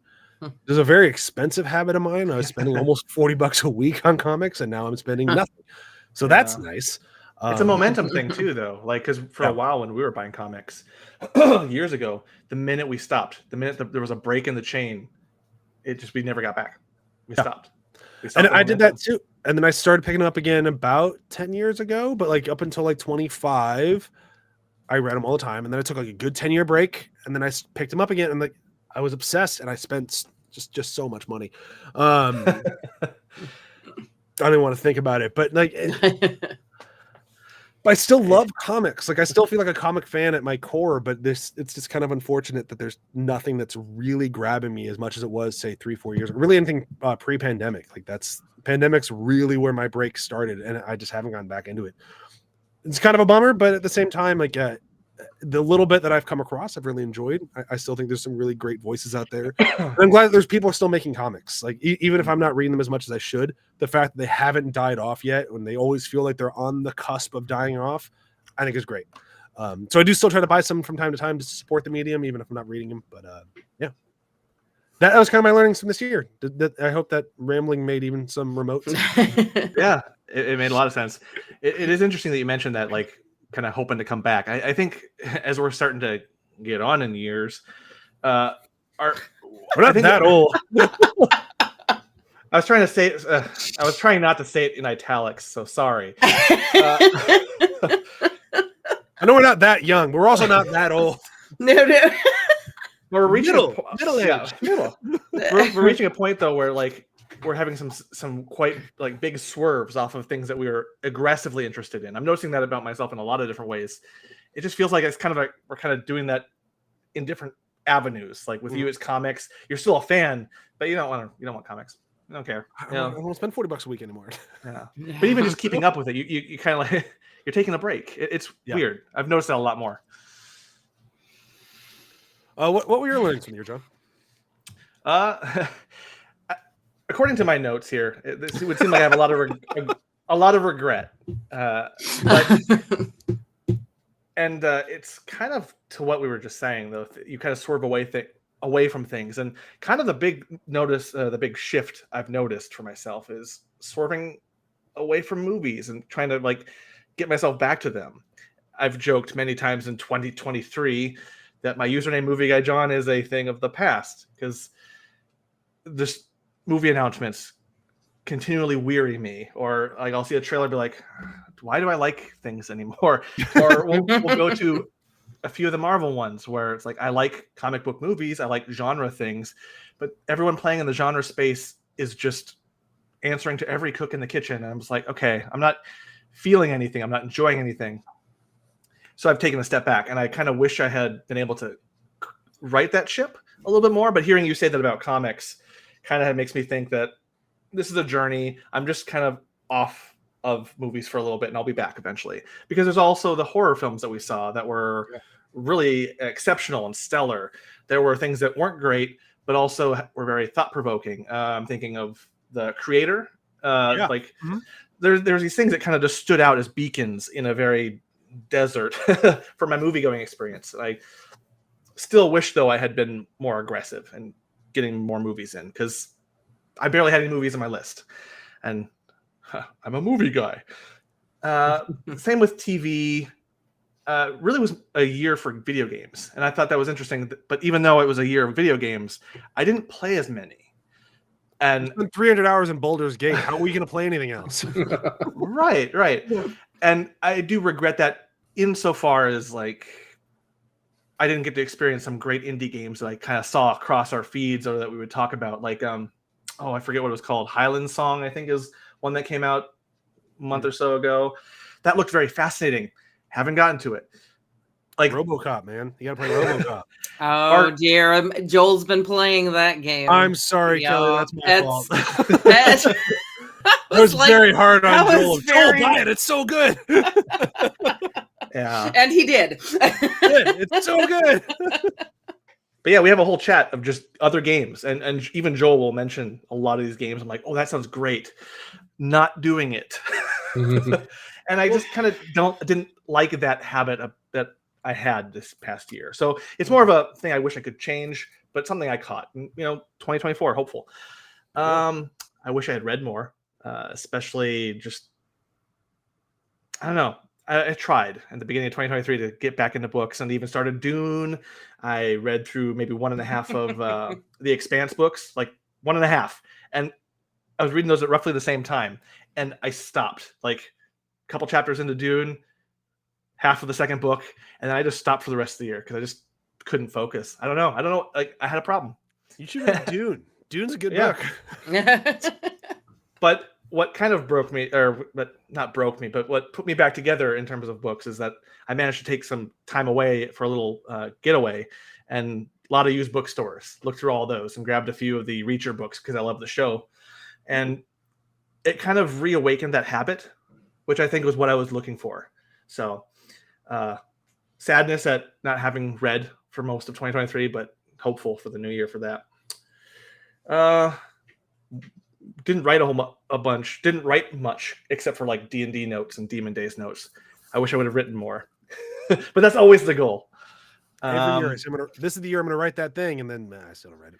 We even have a chat dedicated to like I started it was like we're going to do this, and I didn't do it. To be fair, none of us did. All three of us were like, "Yeah, we're writing something." And none of us did. Nope. I thought about writing something, and it was great. I have 2 treatments written. Does that count for something? I did write those. That took me an hour. You got farther. Yeah. And then just to an earlier point you made, Bryan, I'm kind of done with universes. Yeah. I forget what I was watching, or someone was doing an essay or something where they just mentioned that it gets harder to keep track of all these universes. And then you'll read the news story that they would have had Andrew Garfield's Spider-Man in Madam Web or whatever, but they had to switch it around, and I was like, what I thought was, you could have still had him.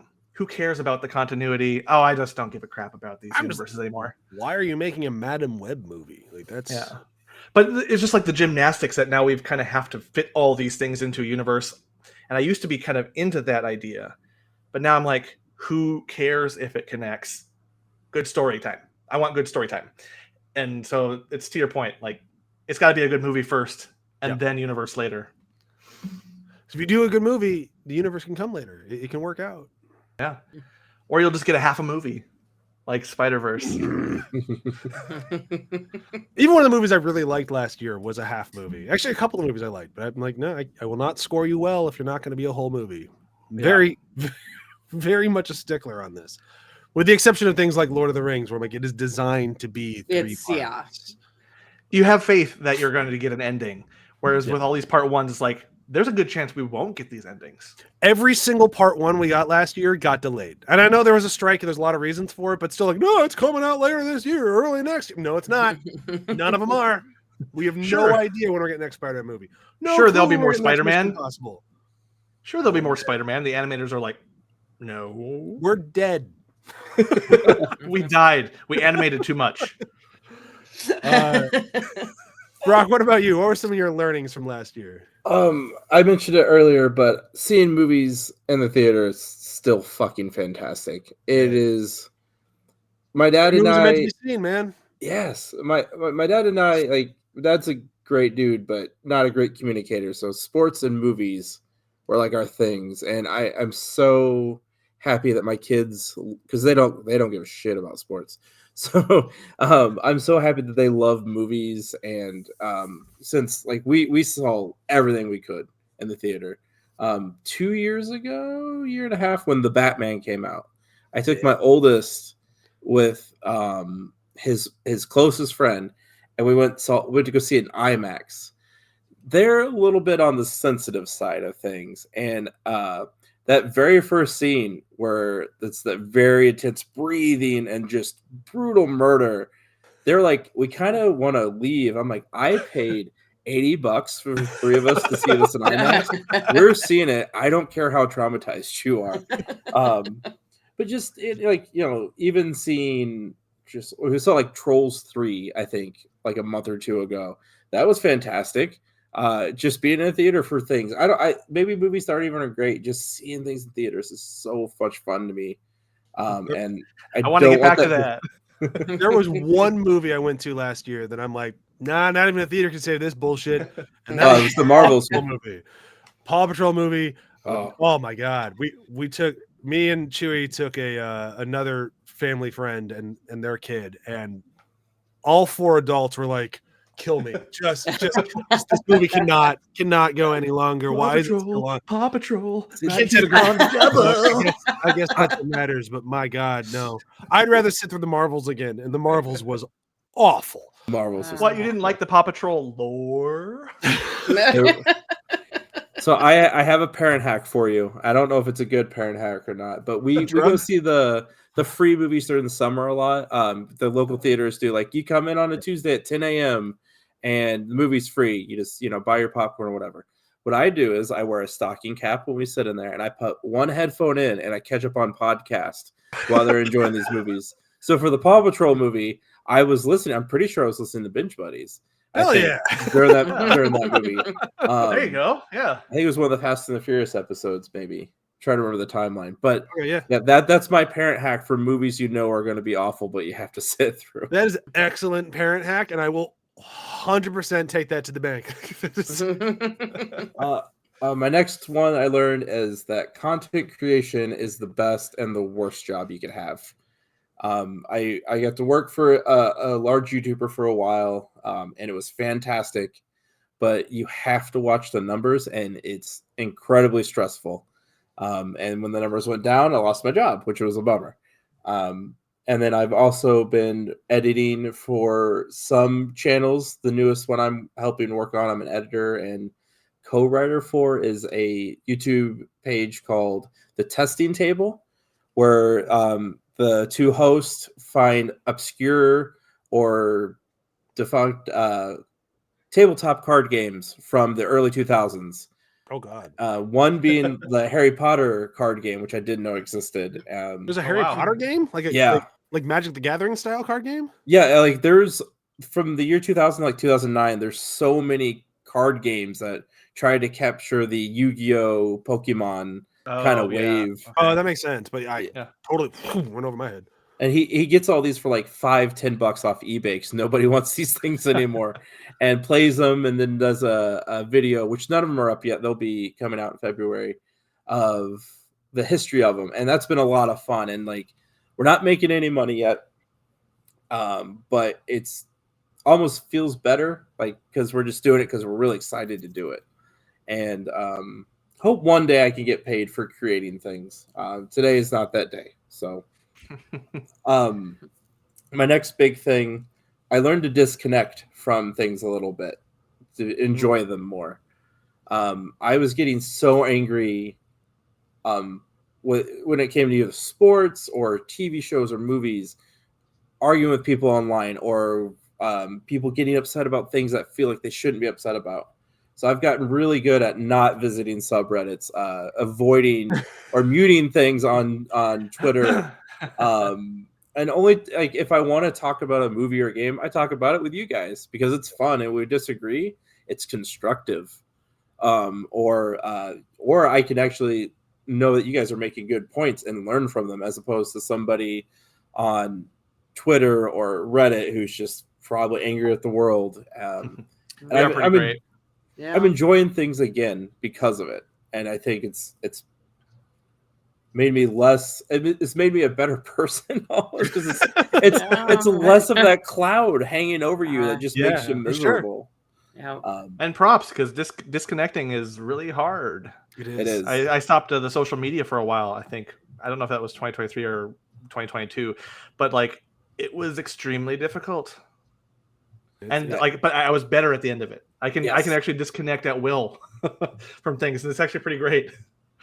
So props. Yeah. I recommend it, especially as you get older. And my last thing is big swings in games, particularly like Alan Wake 2. Games that are story based and quality based are still people are still buying them. You said about movies, people just want good movies. People also just want good games, and these single player experiences are selling so well again. Alan Wake 2 in particular has a 9-minute musical in the middle of it. And I've heard that. I haven't looked it up yet because I want to experience it. I loved Alan Wake. Alan Wake and Control were both just great games, and I'm really excited to play it. I have so many games I have to get through first, so I'm just kind of waiting. Brok, is it the song they did at the Game Awards? Yes, and the dance. Wow, it's so good. I now need to buy that game. Wow. It's after I'm done with Cyberpunk. I'm playing. That's my next game, my next big story game. Will you ever be done with Cyberpunk? That's true. I might get halfway through and then play Alan Wake 2. But big swings and stories happening again. And for that, I forget the company's name who made Remedy. Thank you. And how they connect the games, even the games they don't own all the rights to, is really, really cool. Not in ways where it's like we talked about with universes where you have to know this and that. It's fun Easter eggs, but they're not also pointing at the Easter eggs like, look, we gave you an Easter egg. There it is. So yeah, that's my last big thing. It's nice that quality games are coming back, and big swings and risk are happening again. I wish there was more, but I'm happy with what we got this past year. And that's it for me. All right, Kelly, let's wrap this up. All right. Learnings from this year. I was just trying to get through 2023 at one point. It was not a good year. It just wasn't. No. Everything bad that could have happened. And so I read a lot. Obviously, it's my life. It's my job. But again, like I said, I wanted to, instead of just reading, I'd like to be able to put more with it, like movies and things like that. So kind of want to maybe scope out a little bit more. I'm not a a huge movie goer myself. So it's kind of something I'd maybe like to kind of get back into a little bit. But again, yeah, that's my big thing. And I'd love any more novel suggestions. I know Dune is the big one. You should read Dune. Dune is right up there. And Dune, it's happening. It is. There's no way it's going to match this hype. After this many years, there's like no chance. But I'm still excited you're going to read Dune. That's how you should I'm read it too. excited You're just too. walking around reading it, going, Dune. Dune. What book are you reading? It's gonna come out that way. It's just gonna come out that way. It's just but no, that's really my big thing. Just wanted to kind of branch out a little bit into new genres too, because I have my own set of stuff that I love to read and I love to watch, but maybe kind of branch myself out a little bit and try something new, maybe exciting. And I think maybe Dune will be able to do that. So we'll see. Do you read horror at all? I don't read horror very much. I mean, I read like Dracula and Frankenstein, but not like. You should check out The Ruins. The Ruins. The Ruins and its movie. I was trying to think of one that have a movie with it, and that one has a Oh, movie. That would be nice. Is And it's the genre I'm not. I'm familiar with, but again, it's more goth. I'm at the Gothic period. Ruins is about a group of teenagers, 20-year-olds-ish people who go to Mexico, and they go on like an excursion out into the woods, and they find themselves in an area that has like salted dirt all around it. And they go inside, and they find themselves in a extremely evil carnivorous plant situation. Wow. And they cannot leave this area because as soon as the plant gets out, it'll basically kill all of humanity. Oh. So they are stuck with where the plant They're is. stuck in it. Yeah. Well, that's very, very I interesting. will, Book is great. Movie is pretty good. pretty I'll but take pretty good. I still recommend book. Book is I will great. definitely I love look the book. into that. Yeah, it's a very right. fun read. Horror. If when in doubt, go the route of horror. Yeah, it's true. It's true. You really can't go wrong with it. So That's always been my biggest recommendation when it comes to movies is if you want to find where creativity is, it's in horror because it's where no one's looking. They have less money, but there's also no one caring. So they can take as bold of swings as they want. Yeah. So horror is where creativity is. And in my humble opinion, like that's what I've always loved horror. I absolutely agree with that. The Venture Brothers also heavily references Edgar Allan Poe and Oscar Wilde, so excuse to watch that show. Nice. I will look into that because I've never actually heard of it either. So I am all open to suggestions. And if you ever watch Frisky Dingo, there's a huge Flowers for Algernon reference. There's an entire 2-episode arc that's all Flowers for Algernon. Wow. Unbelievable. It is, and it comes out of left field, and it is totally ridiculous. But as somebody who grew up loving that book, when that happened in that show, I'm like, how is this happening I know. Oh my god. I love that. I love that. Like it's man, some good shit. Yeah. You could also go. I know it's popular to do it, but go through all the King books, Stephen King books. You can even follow the podcast that does that. Yeah, King's Things, I think it's called. But then you have to read it. That's a good suggestion. Well, yeah, don't read it, but don't read it. But because you have to get to the end of it, and it's not worth it. It's not worth it.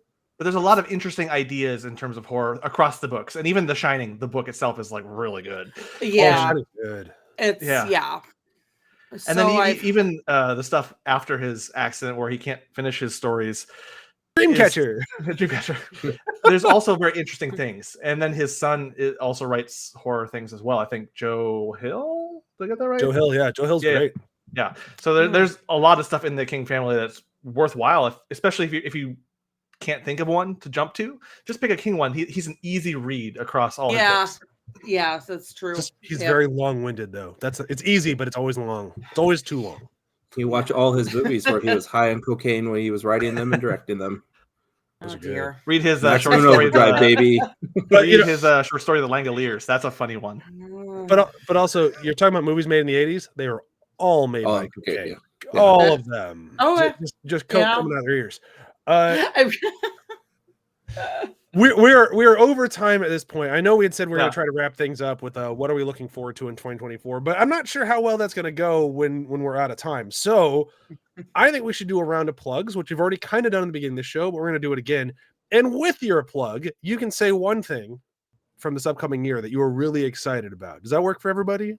That still kind of do both? Yeah. All right, cool. Let's do it. So for my plug, it's gonna be the ATH Network. That's this show, Binge Buddies, everything that everyone else is about to say too. But that's usually my plug. But for the main thing that's taking up my time these days, it's Binge Buddies, where we take one show and or movie series and we watch everything and we talk about every single one of them. Sometimes we double up like we did with Frisky Dingo, where we did 2 episodes per episode. Sometimes we don't. Most of the time we don't. That's the only one we did it with. I don't know why I phrased it like that. But we have a lot of fun with it. And even when we don't like the movies, because when we do long-running series, a lot of times the movies get pretty shitty about halfway through. We still have a ton of fun talking about them. We just wrapped up Friday the 13th. And it was a great time. I'm still sad that I don't have Friday the 13th in my podcast future anymore. I'll get over it probably. But we're about to start RoboCop, and I'm very, very excited for RoboCop. So is Joel. The first one is so good. That's what he says. I've not seen it, but I will. The first one is so good, and then there's the other ones, but the first one is great. 2 is everything else. 3 in the remake are awful, but it's still gonna be fun for the podcast. So please listen to Binge Buddies, where we always have a great time. John. Yeah. Oh shit! My 2024 thing I'm excited for is Persona 3. I'll be honest, it's Persona 3. that new old thing. I got Persona, man. It gets me, man. So yeah, it's Persona 3. All right, go ahead. Okay. I do Demon Days. I'm the dungeon master for Demon Days, an actual play podcast with a focus on fiends and the friends who play them. We've been doing this game for a long time. And it's still very much fun. I'm pretty sure Bryan gets like snippets of what we're doing in the game just based off the summaries I have him read. A little beginning, a little end. A little beginning, a little end. But yeah, we're starting to hit a turning point where in the game of Dungeons and Dragons, you have tiers of play. First tier is like levels 1 through 5, next 5 through 10, that sort of thing, where certain things have to come into play. And they're in the 10 to 12-ish range. And we're starting to get into some big things, or at least I'm preparing to get them into some big things. Shh, don't tell them. You're gonna take a left turn and just like avoid all the things. Like, yeah, we're gonna go shoe shopping instead. Yeah. Oh boy. But no, so there's lots more fun in store, and that's not the 2024 exciting.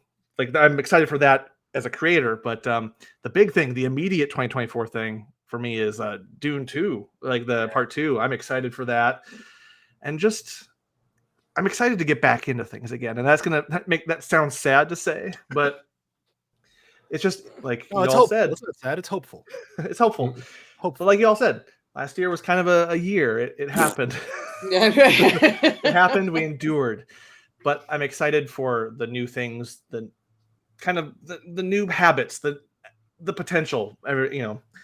All that mushy, timey-wimey stuff. Just like, I'm hopeful, and I'm excited for this year in general. So, all right, Brok, plug in a thing. Damage Boost. It still exists, I swear. We are consistently streaming, not on Tuesdays and Wednesdays, 9 p.m. Central Time. That's where I live. Right now, it's Dead by Daylight, leading up to the Alan Wake character debut, which I'm really excited for. They got the voice actor from the game, which they don't always do for the characters. Oh, that's cool. Yeah, and I'm excited for that.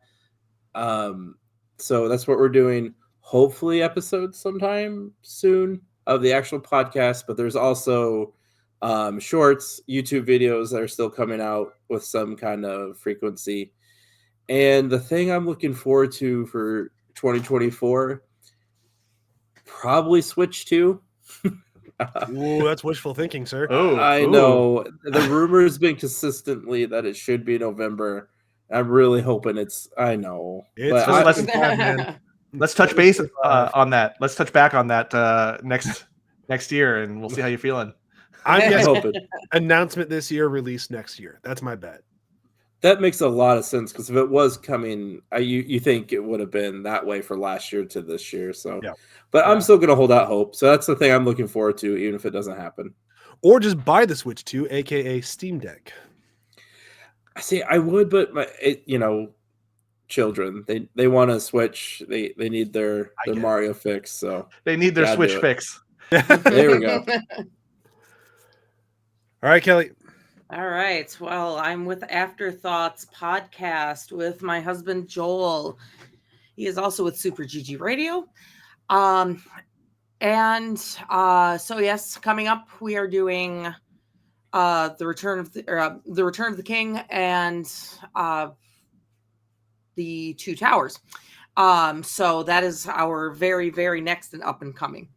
So tune in for that.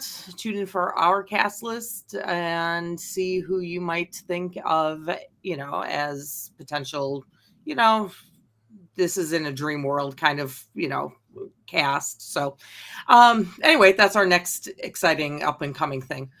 And as far as I'm just excited, it's 2024 and we got through 2023, and that's really it. I'm just looking forward to what's coming in the horizon. So nothing one in particular, but just for a much, much better year. So yeah. Oh, Kelly, you're hoping for a better year in an election year. What are you doing to yourself? I don't know. I don't know. We could make it. We can make it work. We can do this. We'll make it work. No Debbie Downers. Wah, wah, wah. Yeah. Oh. All right. That's it. We've done everything we said we're going to do, right? We did it. Yeah. We broke the 2-hour mark, which means we've just lost Kelly. Yeah, we just lost. We lost Kelly half an hour ago. What are you talking about? Yeah. Well, thank you everyone for coming back. I hope this was a fun ride. Thank you to everyone on the show, everyone listening to the show, everyone who's ever been a part of the show, and everyone who's not been a part of the show. Just thank you, everyone. Thanks. And it's a very sincere way when I say it like that. Thanks a lot. You were great. You were wonderful. I am hoping that we will do this again in a somewhat more regular cadence. It might just be me and John. It might be the four of us. I'm not really sure. We're going to kind of Very figure out the fun. details. We're going to talk about Ambulance because you made me watch it. I guess. But yeah, I had a really great time. So I hope we do this more often. It might be a monthly show. It might be a bi-monthly show. I don't know. We're going to figure it out. Yeah. Fun. Right. Yeah. Cool. Definitely. All right. Well, I hope everyone has a great time. And I hope that I can somehow figure out a way to get the audio cue of "See You Later, Bozos" from John's daughter like 8 years ago when we recorded it. I miss having the end of podcast. It was so good.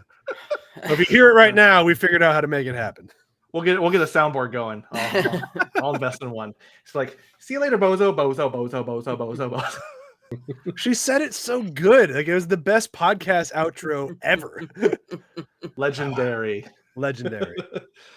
All right. Bye. Bye. Bye. We're still recording a little bit. Giving it a moment to say thanks for watching. Oh, Kelly just dipped. Yep. Again. Hey, it's midnight and she's got to teach a class in the morning. I don't blame her. Yeah, no, for sure. All right, I'm going to stop recording now. Bye.